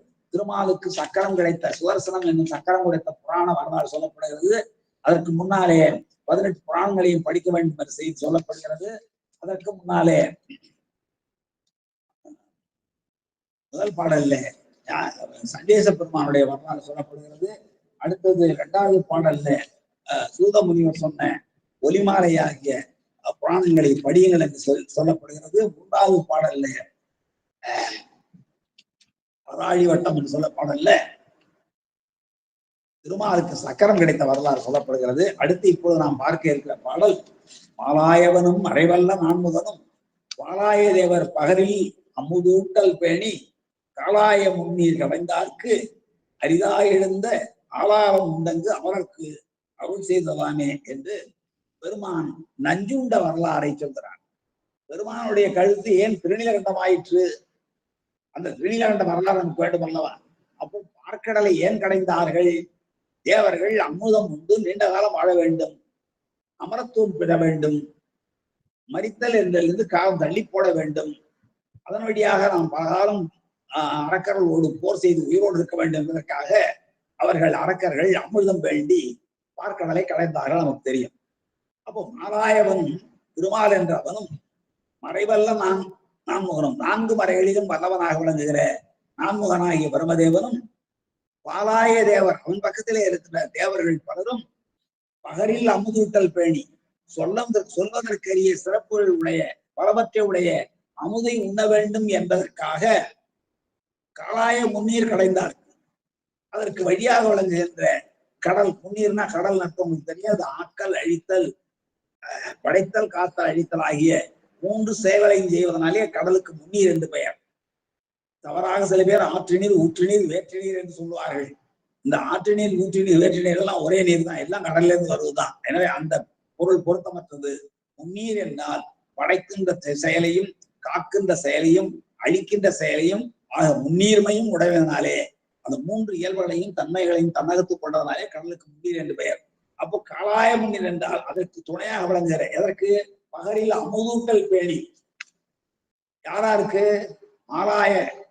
மாலாயவன் திருமாலுக்கும் மாலாயவன் திருமாலுக்கும் மறைவல்ல நான்முகன் 4 மறைகளை நன்கு கற்றறிந்து திருமாலினுடைய உந்திச்சூழியில் இருக்கிற தாமரை மேலமர்ந்து எப்பொழுதும் வேதத்தை ஓதிக்கொண்டிருக்கிறவனாகிய வேதாவாகிய பிரமதேவன் பாலாய தேவர் அவர்கள் பக்கத்திலே எப்பொழுதும் விளங்கிக் கொண்டிருக்கிற இந்த 30 தேவர்களும் இந்திராய தேவர்கள் சொல்லல அப்படிப்பட்ட தேவர்களும் ஆகிய இந்த எல்லாருக்கும் திருமாலுக்கும் பிரமதேவனுக்கும் அவர்களை சார்ந்திருக்கிற பல்லாயிரக்கணக்கான தேவர்களுக்கும் பகர் இல் அமுது ஊட்டல் பேணி. பகர்தல் என்றால் சொல்லுதல், சொல்லுதற்கரிய சிறப்புகள் பலவற்றை உடைய அமுதத்தை ஊட்ட வேண்டும் என்று விரும்பியதனாலே பெருமான் என்ன பண்ணா நஞ்சு உண்டான். அவர்கள் அமுது உண்ண மிக்கோர் அமுது உண்ண தான் நஞ்சு உண்டான். அதான் இங்கே அது செய்தி. அடுத்த 3வது காலாய முன்னீர் கடைந்தார்க்கு அதை பெறுவதற்குரிய வழியாக விளங்குகிற கடலை கடைந்தவர்களாகிய இந்த தேவர்களுக்கும் அசுரர்களுக்கும் அரிதா எழுந்த அவர்கள் 2 பேராலும் உண்ண முடியாமல் எழுந்த மாலாயவனும் மறைவல்ல நான்முகனும் பாலாய தேவர்களும் உண்ணுவதற்கு அரிதா எழுந்த அவர்களால் உண்ண முடியாது, பார்க்கவே முடியல. அந்த நஞ்சு தோன்றிய உடனே ஆலகாலவுடன் நஞ்சு தோன்றிய உடனே பார்ப்பதற்கு சென்ற நல்ல நிறத்தோடு விளங்கிய திருமால் கருமை நிறம் பெற்றார். தேவர்களெல்லாம் ஓடினார்கள். அப்படிப்பட்ட பார்ப்பதற்கு அரிதாக விளங்குவது எப்படி உண்ண முடியும்? எனவே கடைந்தாருக்கு அரிதா எழுந்த ஆலாலம் உண்டங்கு. ஆலாலம் அஞ்சு நிறுத்தம், ஆலம் மாலம் என்றால் 2 பாம்புகள் கடித்தது. அந்த வாசனை என்னும் பாம்பு கக்கியது, இன்னொன்று கடலில் எழுந்தது. ஆக 2 நஞ்சையும் உண்டு பக்கத்தில் இருந்த ஆலால சுந்தரனை அழைத்து அதை கொண்டு வாயின்னு சொல்ல அவர் உருட்டி கொண்டு வந்தார அதை உண்டு அமரருக்கு அருள் செய்ததாமே. தேவர்களுக்கு அருள் செய்வதற்காகத்தான் பெருமான் நஞ்சை உண்டார். திருநீலகண்டம் பெற்ற வரலாறு. ஏன் திருநீலகண்டனானான் பெருமான் என்றார்? தேவர்களுக்கு அருள் செய்வதற்காகத்தான் என்று நம்முடைய பாசுரத்தில் சொல்லப்படுகிறது. ஞானசம்பந்த பெருமான் சொல்கிறார். மாலாயவனும் மறைவல்ல நான்முகனும் பாலாய தேவர்களும் அந்த இருவர் பக்கத்திலும் விளங்குகிற 700 தேவர்களும் ஆகிய இந்த முத்திரத்தார்க்கும் பகர் இல் அமுதூட்ட பேணி, அமுதூட்டல் பேணி. பகர் இல் என்றால் சொல்லுவதற்கரிய பகர்வதற்கரிய அமுது ஊட்டுவதை விரும்பி முன்னீர் கடைந்தார்கள், கலாய முன்னீர் கடைந்தார்கள். அவ்வாறு கடைந்த கடலிலிருந்து நஞ்சு வந்தது. அந்த கடைந்தாருக்கு அரிதா எழுந்த அவர்களால் காண்பதற்கும் அறிய நிற்பதற்கும் அறிய அப்படிப்பட்ட மிக கொடுமையாக எழுந்த ஆளாளம் உண்டு, ஆளாளம் என்று சொல்லப்படுகிற நஞ்சை உண்டு அவருக்கு அருள் செய்தான் பெருமான் என்பது இந்த திருநீலகண்ட வரலாறு. இதே நம்முடைய தெய்வ சேக்கரார் எப்படி உரை சொல்கிறார் என்றால், மாலாயவன் என்ன வரும் திருப்பாட்டில், அதான் இந்த மாலாயவனும் மறைவல்ல நான்முகனும் என்று தொடர்கிற திருப்பாட்டில் மாலும் தோலா மறைநான்முகனும், மாலும் திருமாலும் தோலா நான்மறை என்றால் எதிலும் தோற்று போகாத வேற எந்த நூலாலும் மறிக்க முடியாத கருத்துக்களை எல்லாம் சொல்லுகின்ற வேதங்கள். வேதங்களினுடைய சிறப்பு என்ன என்றால், வேதங்களை எந்த நூலாலும் வெல்ல முடியாது. அதனாலதான் வேத நெறி தனித்தோங்கன்னு பண்ணார். வேதம் புது ஆகமம் சிறப்பு, சைவத்துக்கு 2. அப்போ அந்த மாதாயவன் என்ன வரும் திருப்பாட்டில் மாலும் தோலாமறை நான்முகன், தோலாமறை நான்முகனுக்கு தோல்வி இல்லை என்பது பொருள் இல்லை, மறைக்கு தோல்வி இல்லை என்பதுதான் பொருள். மறை என்ற தோலா என்பது தோற்காத என்பது மறையோட அடைமொழி. தோற்காத என்ன வேறு எந்த நூலாலும் வெல்ல முடியாத கருத்துக்களை தன்னகத்து கொண்டு விளங்குகிற வேதம் ஓதிக்கொண்டிருக்கிற நான்முகனும் தொடர்பாம் அமரர், அவரை தொடர்ந்து இருக்கிற இந்த 2 பேரையும் தொடர்ந்து இருக்கிற அமரர்கள் பலரும் தேவர்கள் பலரும் ஏழாவகை அவர்களால் நெருங்க முடியாத அளவுக்கு நெருப்பை போல எரிந்த ஏழாவகை சுட்ட அவர்களாலே தாங்கிக் கொள்ள முடிய இயல்தல் என்றால் தாங்கிக் கொள்ளுதல் முடிதல் இயலும், ஏழாவகை என்றால் தாங்கிக் கொள்ள முடியாத வகையிலே தீயாக சுட்ட நஞ்சு உண்டு, அந்த நஞ்சினை பெருமான் உண்டு இரவாமை காத்த அந்த மாலாய திருமாலும் மறைவல்ல நான்முகரும் மற்றுள்ள தேவர்களும் இரவாமை காத்த அவர்களெல்லாம் அழிந்து போகாமல் அமரத்துவம் எய்துபடியாக காத்த மேலாம் கருணைத்தரம். அதான் இங்க நம்முடைய தெய்வ சேக்கனார் கருணைத்தரம் சொல்கிறார். அதை அமரருக்கு அருள் செய்தது என்று ஞானசம்பந்த பெருமான் பாசுரத்திலே குறிப்பிட்டதை இங்கே மேலாம் கருணைத்தரம் வெங்கூரு வேந்தர் வைத்தார். வெங்கூரு என்பது சீராழியுடைய 12 திருப்பதிகளிலே ஒன்று. அந்த வெங்கூரில் தோன்றிய அவதரித்த வேந்தராகி ஞானசம்பந்த பெருமான் வைத்தார் என்று அந்த நஞ்சுண்ட சேலை கருணைத்தரம் என்று அருட்செய்கை என்று அவர் பாட, அமரருக்கு அருள் செய்ததானே என்று பாசுரம் பாட அதற்கு விளக்கம் செய்த நம்முடைய தெய்வ சேக்கிழார் அது மேலாம் கருணைத்தரம், தேவர்கள் பால் கொண்ட நான்முகன் பால் கொண்ட திருமாலிடத்து கொண்ட மேலாம் கருணைத்தரம் தான் அந்த அவர்களெல்லாம் இரவாமல் காக்க வேண்டும் என்பதற்காக பெருமான் நஞ்சுண்டார் என்று மிக அருமையான விளக்கம் தந்தார் என்று சொல்லி அடுத்த பாடலுக்கு நாம் செல்கிறோம். அடுத்த பாடல் நல்ல அருமையான பாடல். அற்றன்றி அந்தன் மதுரை தொகையாக்கினாலும் மேலே சொல்லப்பட்ட சிறப்புகள் மட்டுமல்லாமல் சிவபெருமானுக்கு இன்னும் பல சிறப்புகள் உண்டு. அற்றன்றி என்றால் மேலே சொல்லப்பட்டவையோடு மட்டுமல்லாமல் அற்றன்றி அந்தன் மதுரை தொகையாக்கினாலும் தெற்றன்று தெய்வம் தெளியார் கரைக்கு ஓலை தண்ணீர் பற்றின்றி பாங்கு எதிர்வின் ஊறவும் பண்பு நோக்கில் பெற்றொன்று உயர்த்த பெருமான் நன்றே என்றால் இடபத்தின் மீது ஊர்ந்து வருகின்ற பெருமான் தான் பெருமான், மற்றவர்கள்லாம் பெருமான் இல்லை என்பதுதான் பொருள். அற்றன்றி அந்தன் மதுரை தொகையாக்கிறது. மேலே சொல்லப்பட்ட சிறப்புகளோடு மட்டுமல்லாமல் மதுரையிலே தமிழ்ச்சங்கம் வைத்து மிகப்பெரிய சங்கம் அமைத்தவனும் பெருமான் தான். அந்த பெருமான் மேலும் என்ன செய்தார்? தெய்வம் தெளியார் தெற்றென்று தெய்வம் உண்டு என்று மதுரை பாண்டியனுக்கு தெளிவத்தோடு மட்டுமல்லாமல் தெளியாராகிய சமணர்களுக்கு அந்த ஓலை எதிர்த்து ஓட செய்து காட்டி சைவத்தினுடைய உயர்வு செய்து காட்டுறார். கரைக்கு ஓலை தண்ணீர் பற்றின்றி பாங்கு எதிர்வின் உறவும், தண்ணீர்ல பிடித்துக் கொள்ள முடியாமல் அந்த ஓட்டத்திலே செல்லாமல் சமணர்கள் போட்ட ஏடு எப்படி ஆற்றின் ஓட்டத்திலே ஓடித்தோ அவ்வாறு போகாமல் பாங்கு எதிர்வின் உறவும் எதிர்நோக்கி செல்லவும். அந்த எப்படி பாருங்க, அகச்சான்று ஞானசம்பந்த பெருமானே சொல்லுகிறார். நீங்க தெய்வ சேக்கடார் சொல்றாரோ அல்லது பின்னாடி வந்த ஒருத்தர் பாடுவார், வரந்தருவார் பாடுவார். வையை ஏட்டிலே தவழ்ந்த பேதை ஒரேற மறுப்பிலே மருங்கிலே வளர்கின்றாள் என்று பாடுவார். இலிமுத்தொராழ்வாருடைய மகனாராகிய மறந்தருவார் என்பவர் தமிழினுடைய சிறப்பை பாடுகிற பொழுது தமிழ் இப்படிப்பட்ட சிறப்புகளை எல்லாம் உடையதுன்னு சொல்றப்போ வையை ஏட்டிலே தவழ்ந்த பேதை என்றார். வையை ஏட்டிலே எதிர்த்து தவழ்ந்து சென்ற பேதை என்று தமிழை சுரப்பித்து பாடார். அது மற்றவர்கள் சொல்லுவது, தெய்வ சேக்கடார் பாடுவார். இன்னும் பல பேர் தமிழ் வையை கண்டது ஒரு புறணை நதி என வேதியை யாரு மகவோட அருமையா பாடுவார். காவிரி தென்பண்ணை பாடாது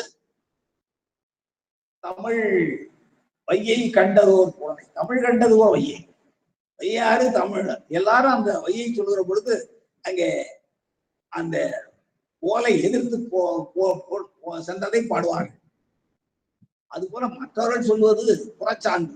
அகச்சான்றாக ஞானசம்பந்த பெருமானே சொல்லுகிறார். இங்க பாருங்க, கரைக்கு ஓலை தென்னீர் பற்றின்றி அந்த தெளித்து நீராகிய வையினுடைய ஓட்டத்திலே செல்லாமல் பாங்கு எதிர்வின் உறவும் அந்த பண்போடு அந்த பண்பு நலத்தோடு ஆற்றினுடைய எதிர்நோக்கி செல்லவும். அவ்வாறே அதை எதிர்நோக்கி சென்ற பொழுதுதான் சமணர்கள் எல்லாம் அஞ்சி இருக்க குலச்சிறையார் குதிரை மீது ஏறி கரையோரமாகவே மிக வேகமாக அந்த ஓலை போகிற வழியெல்லாம் சென்று பிறகு ஒரு இடத்திலே திரு ஏடகம் என்ற இடத்திலே, அது பேர் ஏடகம், 7 அகம் 7 எடுக்கப்பட்ட இடத்தினால இந்த பேர் ஏடகம் என்று பெயர்.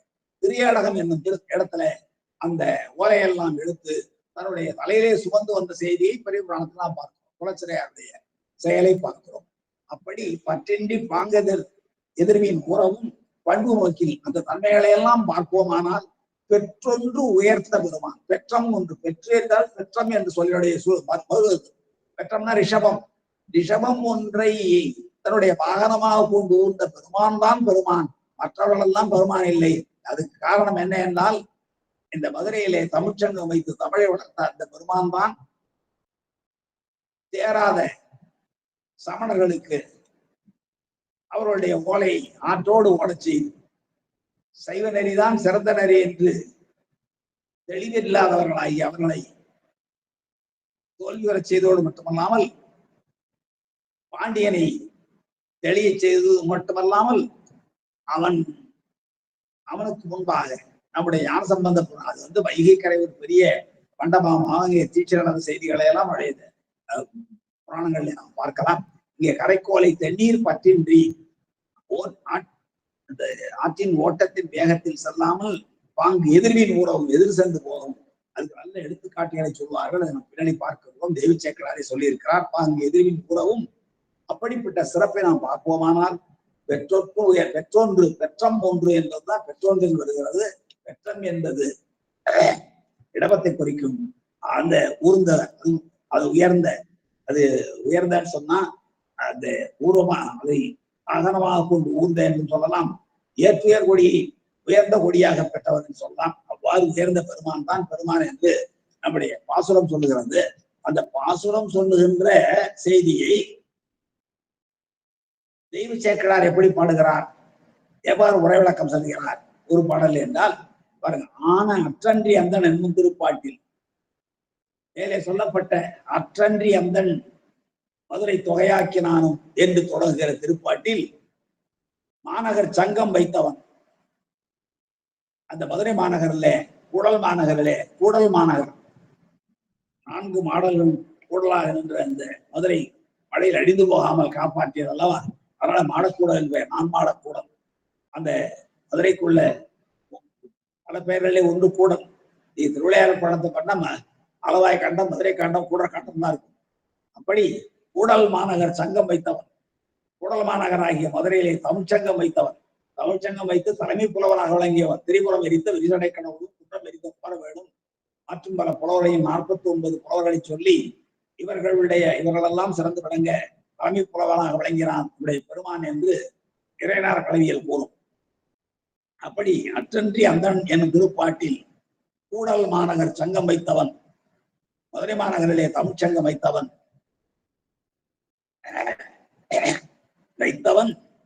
தேரவும் தேராயினர். இப்படி மாத்தின கொஞ்சம் பாட்ட தேராயினர்கள் என்று இல்ல, மதுரை மாநகரத்திலே சங்கம் வைத்தவனாகிய பெருமான் சொல்லி தேற்றவும் தேராத ஈனர்கள் சமணர்கள். தேறியவன் யார் என்றால் நம்முடைய பாண்டியன். அப்போ தேரா ஈனர்கள் என்று வைத்தவன் தேரவும் தேரா ஈனர்கள் எல்லைக்கு இட்ட ஏடு, அவர்கள் எல்லையை வைத்து வகுத்த ஏடு. அவங்க தானே சொல்றாங்க, ஆற்றின் போக்கிலும் நாம் அந்த புனல்வாதம் செய்வோம். 3வது வாதமாக அனல்வாதம். 3 வாதம் என்றது எதனால முடிஞ்சுங்க? 3 வாதத்திலையும் வென்றதுக்கு என்ன காரணம்னா எல்லாத்திலையும் பெருமான் தான் இருக்கிறாரு. பெருமான் இருந்ததுனாலேதான் 3 வாதம் வென்றது. செத்துவர் வாய்மை பங்கன் திரு அளவாயான் திருநீரன் பாடுவார். ஒரு பாட்டினுடைய ஈட்டிலையும் சந்திரமாவது நீர், மாணவர் மேல நீர், சுந்தரமாவது நீர், துடிக்கப்படுவது நீர், சந்திரமாவது நீர், சமயத்து உள்ளது நீர், செந்துவர் வாய் உமை பங்கன் திரு அளவாயான் திருநீர் என்று திருநீற்று பதிகத்திலேயும் அது யாருடைய திருநீர்? செந்துவர் வாய் உமை பங்கன் அளவாயான் திருநீர் என்பதனாலே அந்த திருநீர் அவருடைய பாண்டியனுடைய வெப்பு நோயை நீக்கிற்று. அந்த நல்லாளருடைய நல்ல நாமம் சார்ந்த அந்த பச்சை பதிய போகமாத்த பூமுலையால் போட்டதுனாலே அது பச்சையாக விளங்கிட்டு அது நல்லாளனுடைய நாமம் இருந்தது. இங்கே பெருமானுடைய சிறப்புகள் இந்த முதலாறு பாடல்ல பெருமானுடைய தளத்த சொரூப லட்சணங்கள், சைவத்தினுடைய இலக்கணங்கள், முப்பொருள் உண்மைகள், இவையெல்லாம் முதலாறு பாடலிலே சொல்லி அவற்றை விளக்குகின்ற எடுத்துக்காட்டுகளாக பின்னாறு பாடலிலே புராண செய்திகளை எடுத்து சொல்வதனாலே எல்லாம் பெருமானுடைய சிறப்பாக இருப்பதனாலே இந்த ஆற்றிலே இட்ட ஏடு எதிர்த்து சென்றது. எதிர்த்து சென்றது ஏடு இல்லை, பெருமான் தான் எதிர்த்து சென்றது. ஏடு இல்லை, சைவம் தான் என்று நாம் உணர்ச்சி கொள்ள வேண்டும். அதான் இங்க ஆனா அற்றன்றி அந்த தூப்பாட்டி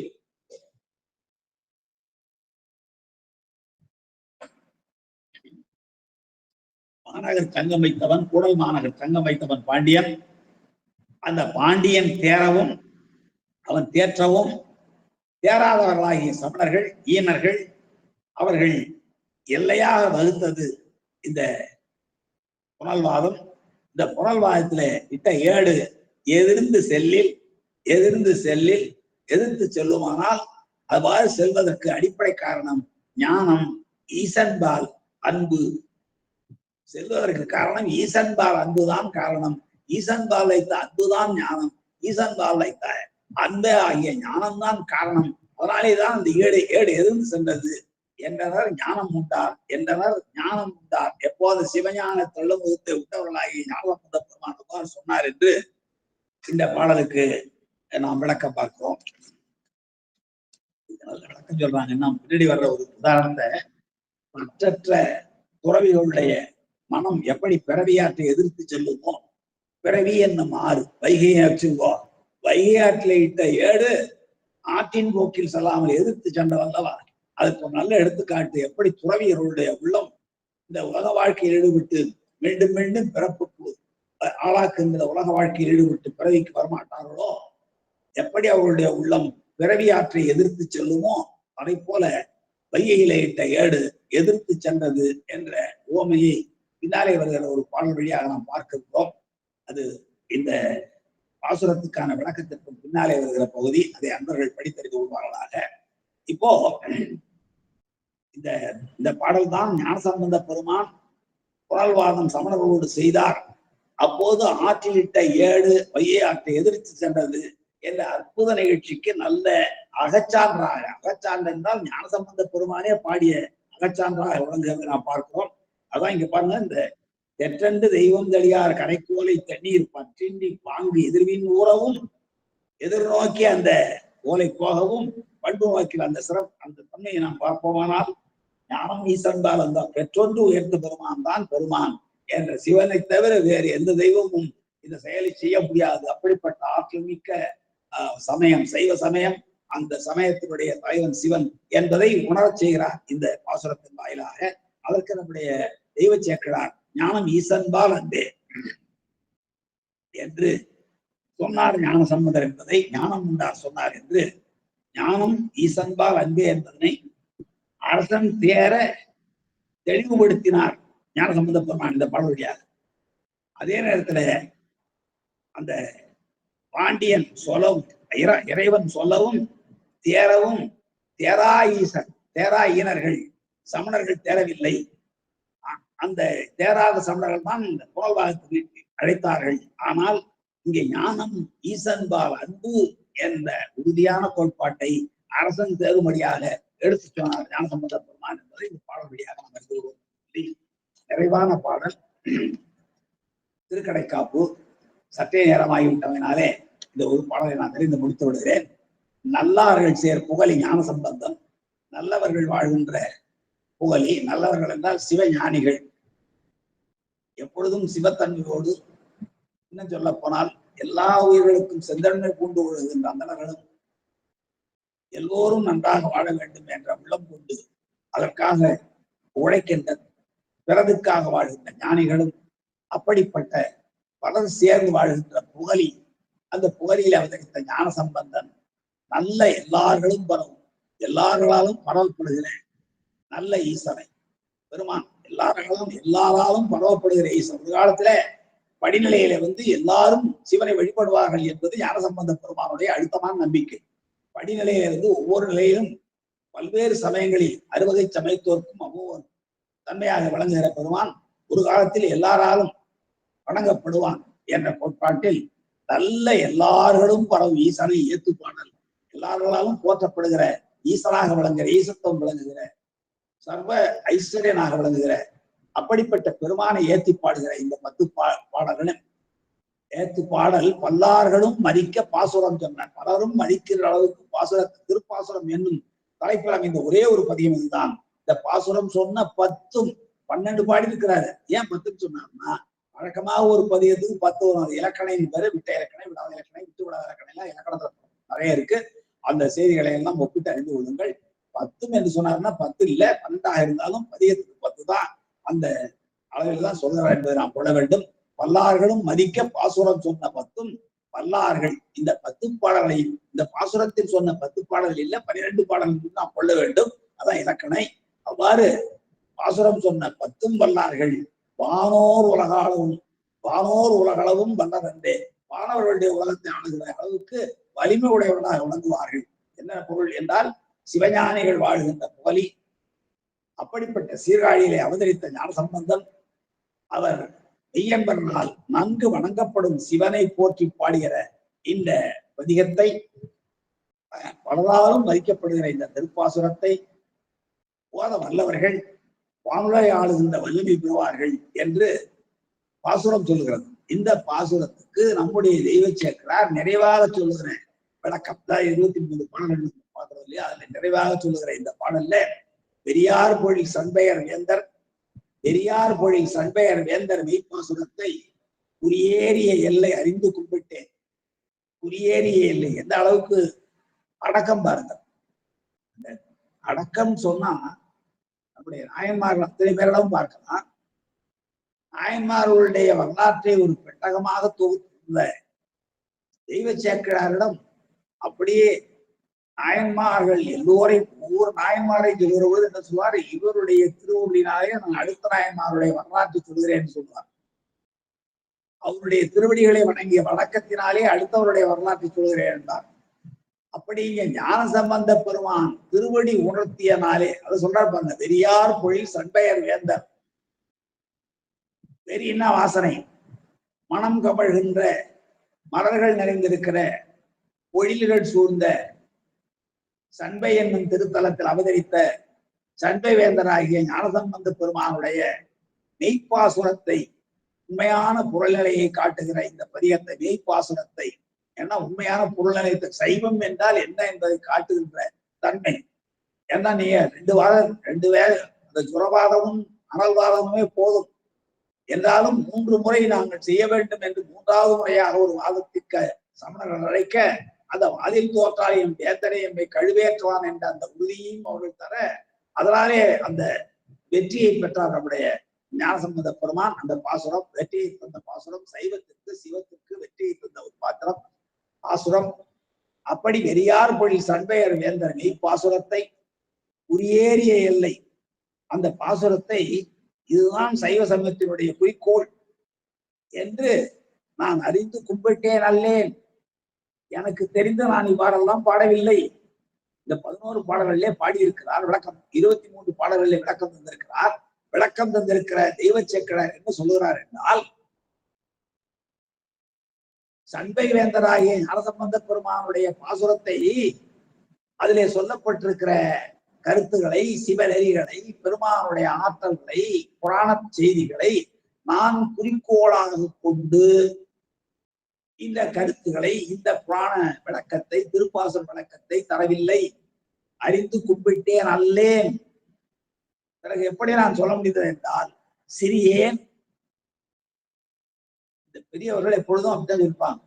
பணியுமாம் என்றும் பெருமை, சிறுமை அணியுமாம் தன்னை வியந்து. ஒரு குறள். பெரியவர்கள் பெருமைக்குரியவர்கள் என்றும் பணிவாக இருப்பார்கள். அதனாலதான் சிறிய பெருந்தகை என்பவர் ஞானசம்பந்த பெருமான். இங்கே சிறியேன் என்று தன்னை சொல்லிக் கொடுக்கிறார் தெய்வ சேக்கிழார். சிறியேன் அறிவுக்கு அவர்தம் திருப்பாதம் இருந்த சிறியனுடைய அறிவுக்கு நான் இந்த 23 பாடல்களில் விளக்கம் தந்திருக்கிறேன் என்றால், இந்த விளக்கம் எதனாலே எனக்கு கிடைத்தது என்றால், அவர் திருப்பாதம். யார் திருப்பாதம்? ஞானசம்பந்த பெருமானுடைய சண்பையர் வேந்தனாகிய ஞானசம்பந்த பெருமானுடைய திருப்பாதம் தந்த நெறியில், அவர் காட்டிய வழியில் சிறிது அளவுக்கு நான் சிறிது யான் அறநீர்மை கும்பிட்டேன், அறிநீர்மை கும்பிட்டேன். சிறிதளவுக்கு ஞானசம்பந்த பெருமானுடைய திருவடிகள் உணர்த்திய அந்த ஞானத்தில் சிறிதளவுக்கு நான் தெரிந்து நான் புகழ் சொன்னேனே தவிர உண்மையில் அவருடைய குறிக்கோள், அவருடைய காட்டிய சிவநெறி குறிக்கோள் அத்தனையும் நான் அறிந்து கும்பிட்டேன் அல்லேன் என்று இந்த பதிகத்துக்கு பாசுரத்துக்கு நிறைவாக விளக்கம் செய்கிறார். இது அவருடைய இயல்பு. 1756 பாடல்களிலே ஞானசம்பந்த பெருமானுடைய வரலாற்றை மிக விரிவாக சொன்னேன். கடைசியில் நான் நிறைவாக சொல்கிறேன், நிறைவு செய்வோம்தான். அதற்கு ஒன்றே ஒன்று சொல்கிறேன். ஞானசம்பந்த பெருமானுடைய வரலாற்றை 1256 பாடல்களில் மிக விரிவாக சொன்னவர் தெய்வ சேக்கடார். அதனாலதான் பிள்ளை பாதி புராணம் பாதி என்ற ஒரு பழமொழியே வந்தது. அப்படி 1256 பாடல்களில் மிக விரிவாக, மிக அழகாக, யாராலும் சொல்ல முடியாத அளவுக்கு மிக தெளிவாக ஞானசம்பந்த பெருமானுடைய வரலாற்றை சொன்ன தெய்வ சேக்கடார் கடைசி பாடல் என்ன சொல்கிறார்? அருந்தமிழாகரர் சரிதை, அருந்தமிழாகரர் சரிதை. தமிழாகரர் தமிழின் வழிமுறைவராகி ஞானசம்பந்த பெருமான் என்பது போதும். அருந்தமிழாகரர் சரிதை அடியேனுக்கு, அடியேனாகிய தெய்வ சேக்கடார் ஆகிய எனக்கு அவர் பாதம் தரும் பரிசால், அவருடைய திருவடி தந்த இயல்பினாலே, திருவடி தந்த அறிவினாலே அறிந்தபடி துதி செய்தேன். நான் தெரிந்த அவரை வணங்கினேன், கும்பிட்டேன். அவருடைய திருப்பாதம் தந்த பரிசினாலே, அவருடைய திருப்பாதம் தந்த உணர்வினாலே நான் அறிந்தபடி அவருடைய வரலாற்றை துதித்தேன், வணங்கினேன் சொல்ல தவிர நான் 1756 பாடல்களில் அவருடைய வரலாற்றை மிக விரிவாக எழுதினேன் என்றெல்லாம் சொல்லவில்லை. அருந்தமிழாகரர் சரிதை, அருந்தமிழாகரராக விளங்குகிற ஞானசம்பந்த பெருமானுடைய வரலாற்றை அடியனுக்கு அவருடைய பாதம் தரும் பரிசால், அவருடைய திருப்பாதம் தந்த தன்மையினாலே, திருப்பாதம் தந்த உணர்வினாலே நான் எந்த அளவுக்கு உணர்ந்து கொண்டேனோ அந்த அளவுக்கு அதை நான் கும்பிட்டேன், தூத்தேன் என்று ஞானசம்பந்த பெருமானுடைய வரலாற்றை 1756 பாடலில் சொல்வது போலவே இங்கேயும் சொல்லுகிறார். நான் ஞானசம்பந்த பெருமான் பாடிய அத்தனை கருத்துக்களுடைய குறிக்கோளையும் எய்திய அறிந்து நான் இந்த பாடல்களுக்கு விளக்கம் இந்த பாசுரத்துக்கு விளக்கம் தர வந்தேன். தரவில்லை, தரவல்லவன் அல்லன். அதான் அறிந்து கும்பிட்டேன் அல்லேன். பிறகு எவ்வாறு நான் செய்ய முடிந்தது என்றால், சிறியனாகிய என்னுடைய அறிவுக்கு, சிறியனாகிய என்னுடைய சிற்றறிவுக்கு பெரியவர்கள் அப்படி சொல்லிக் கொள்வார்கள். பேரறிவுடையவர்கள் தங்களை சிற்றறிவுடையவர்களாக சொல்லிக் கொள்வார்கள். பேரறிவுடைய பெரிய ஞானிகள் தங்களை சிறுமையேன் என்று சொல்லிக் கொள்வார்கள். பெருளும் உணர்வில்லாத சிறுமையேன் நான் என்றார் நாவுக்கரசர். எங்க? பொங்குகடல் கண்மிதப்பில் போந்தேறும் அவர் பெருமை அங்கடத்தும் புறத்தில் அறியாதார் யாருளரே மங்களமாம் வேடத்துடன் இருந்து இவ்வகை முடிந்து நீர்தாம் யார் எம்புவென இயம்பினார் அல்லவா? அப்போ இந்த பெருளும் உணர்வு இல்லாத சிறுமையேன் நான், தெளிவான உணர்ச்சியற்ற சிறுமையனாக நான் விளங்கினேன் என்று நாவுக்கரசர் சொல்லுவது போல இங்கே ஞானசம்பந்த பெருமான் தன்னை சிறியவர் என்று சொல்லல, அவர் சிறிய பெருந்தகையார் என்று நம்மாலே சொல்லப்படுகிறவர். அவருடைய திருப்பாதம் உணர்த்திய உணர்வினாலே, பரிசினாலே நான் அவருடைய திருப்பாசனத்துக்கு ஓரளவுக்கு அந்த திருப்பாதம் தந்த நெறியே அவர் காட்டிய வழியிலே சென்று, ஞானசம்பந்த பெருமானுடைய திருவடி காட்டிய வழியிலே சென்று யான் அறிநீர்மை, யான் அறிந்த தன்மையினை கும்பிட்டேன், சிறிதளவு கும்பிட்டேன், இவ்வாறு பொருள் விளக்கம் செய்தேன் என்று நம்முடைய நாவுக்கரச பெருமான் தெய்வ சேக்கடார் பெருமான் குறிப்பிடுகிறார் என்று இந்த திருப்பாசுரத்தை சற்று நேரம் கூட ஆகியிருந்தால் கூட பொறுமையாக கேட்டிருந்த அத்தனை பேருக்கு அவருடைய வணக்கத்தை, வாழ்த்தினை, இந்த வாய்ப்பினை அளித்த நம்முடைய சாந்தா அம்மையார் அவர்களுக்கும் நம்முடைய இந்த 2 பகுதியாக பிரித்து உரை வழங்குவதற்கு வாய்ப்பினை தந்த நம்முடைய கோமலையா அவர்களுக்கும் என்னுடைய பணிவார்ந்த நன்றியினை, வணக்கத்தினை, வாழ்த்தினை தெரிவித்து நிறைவு செய்கிறேன்.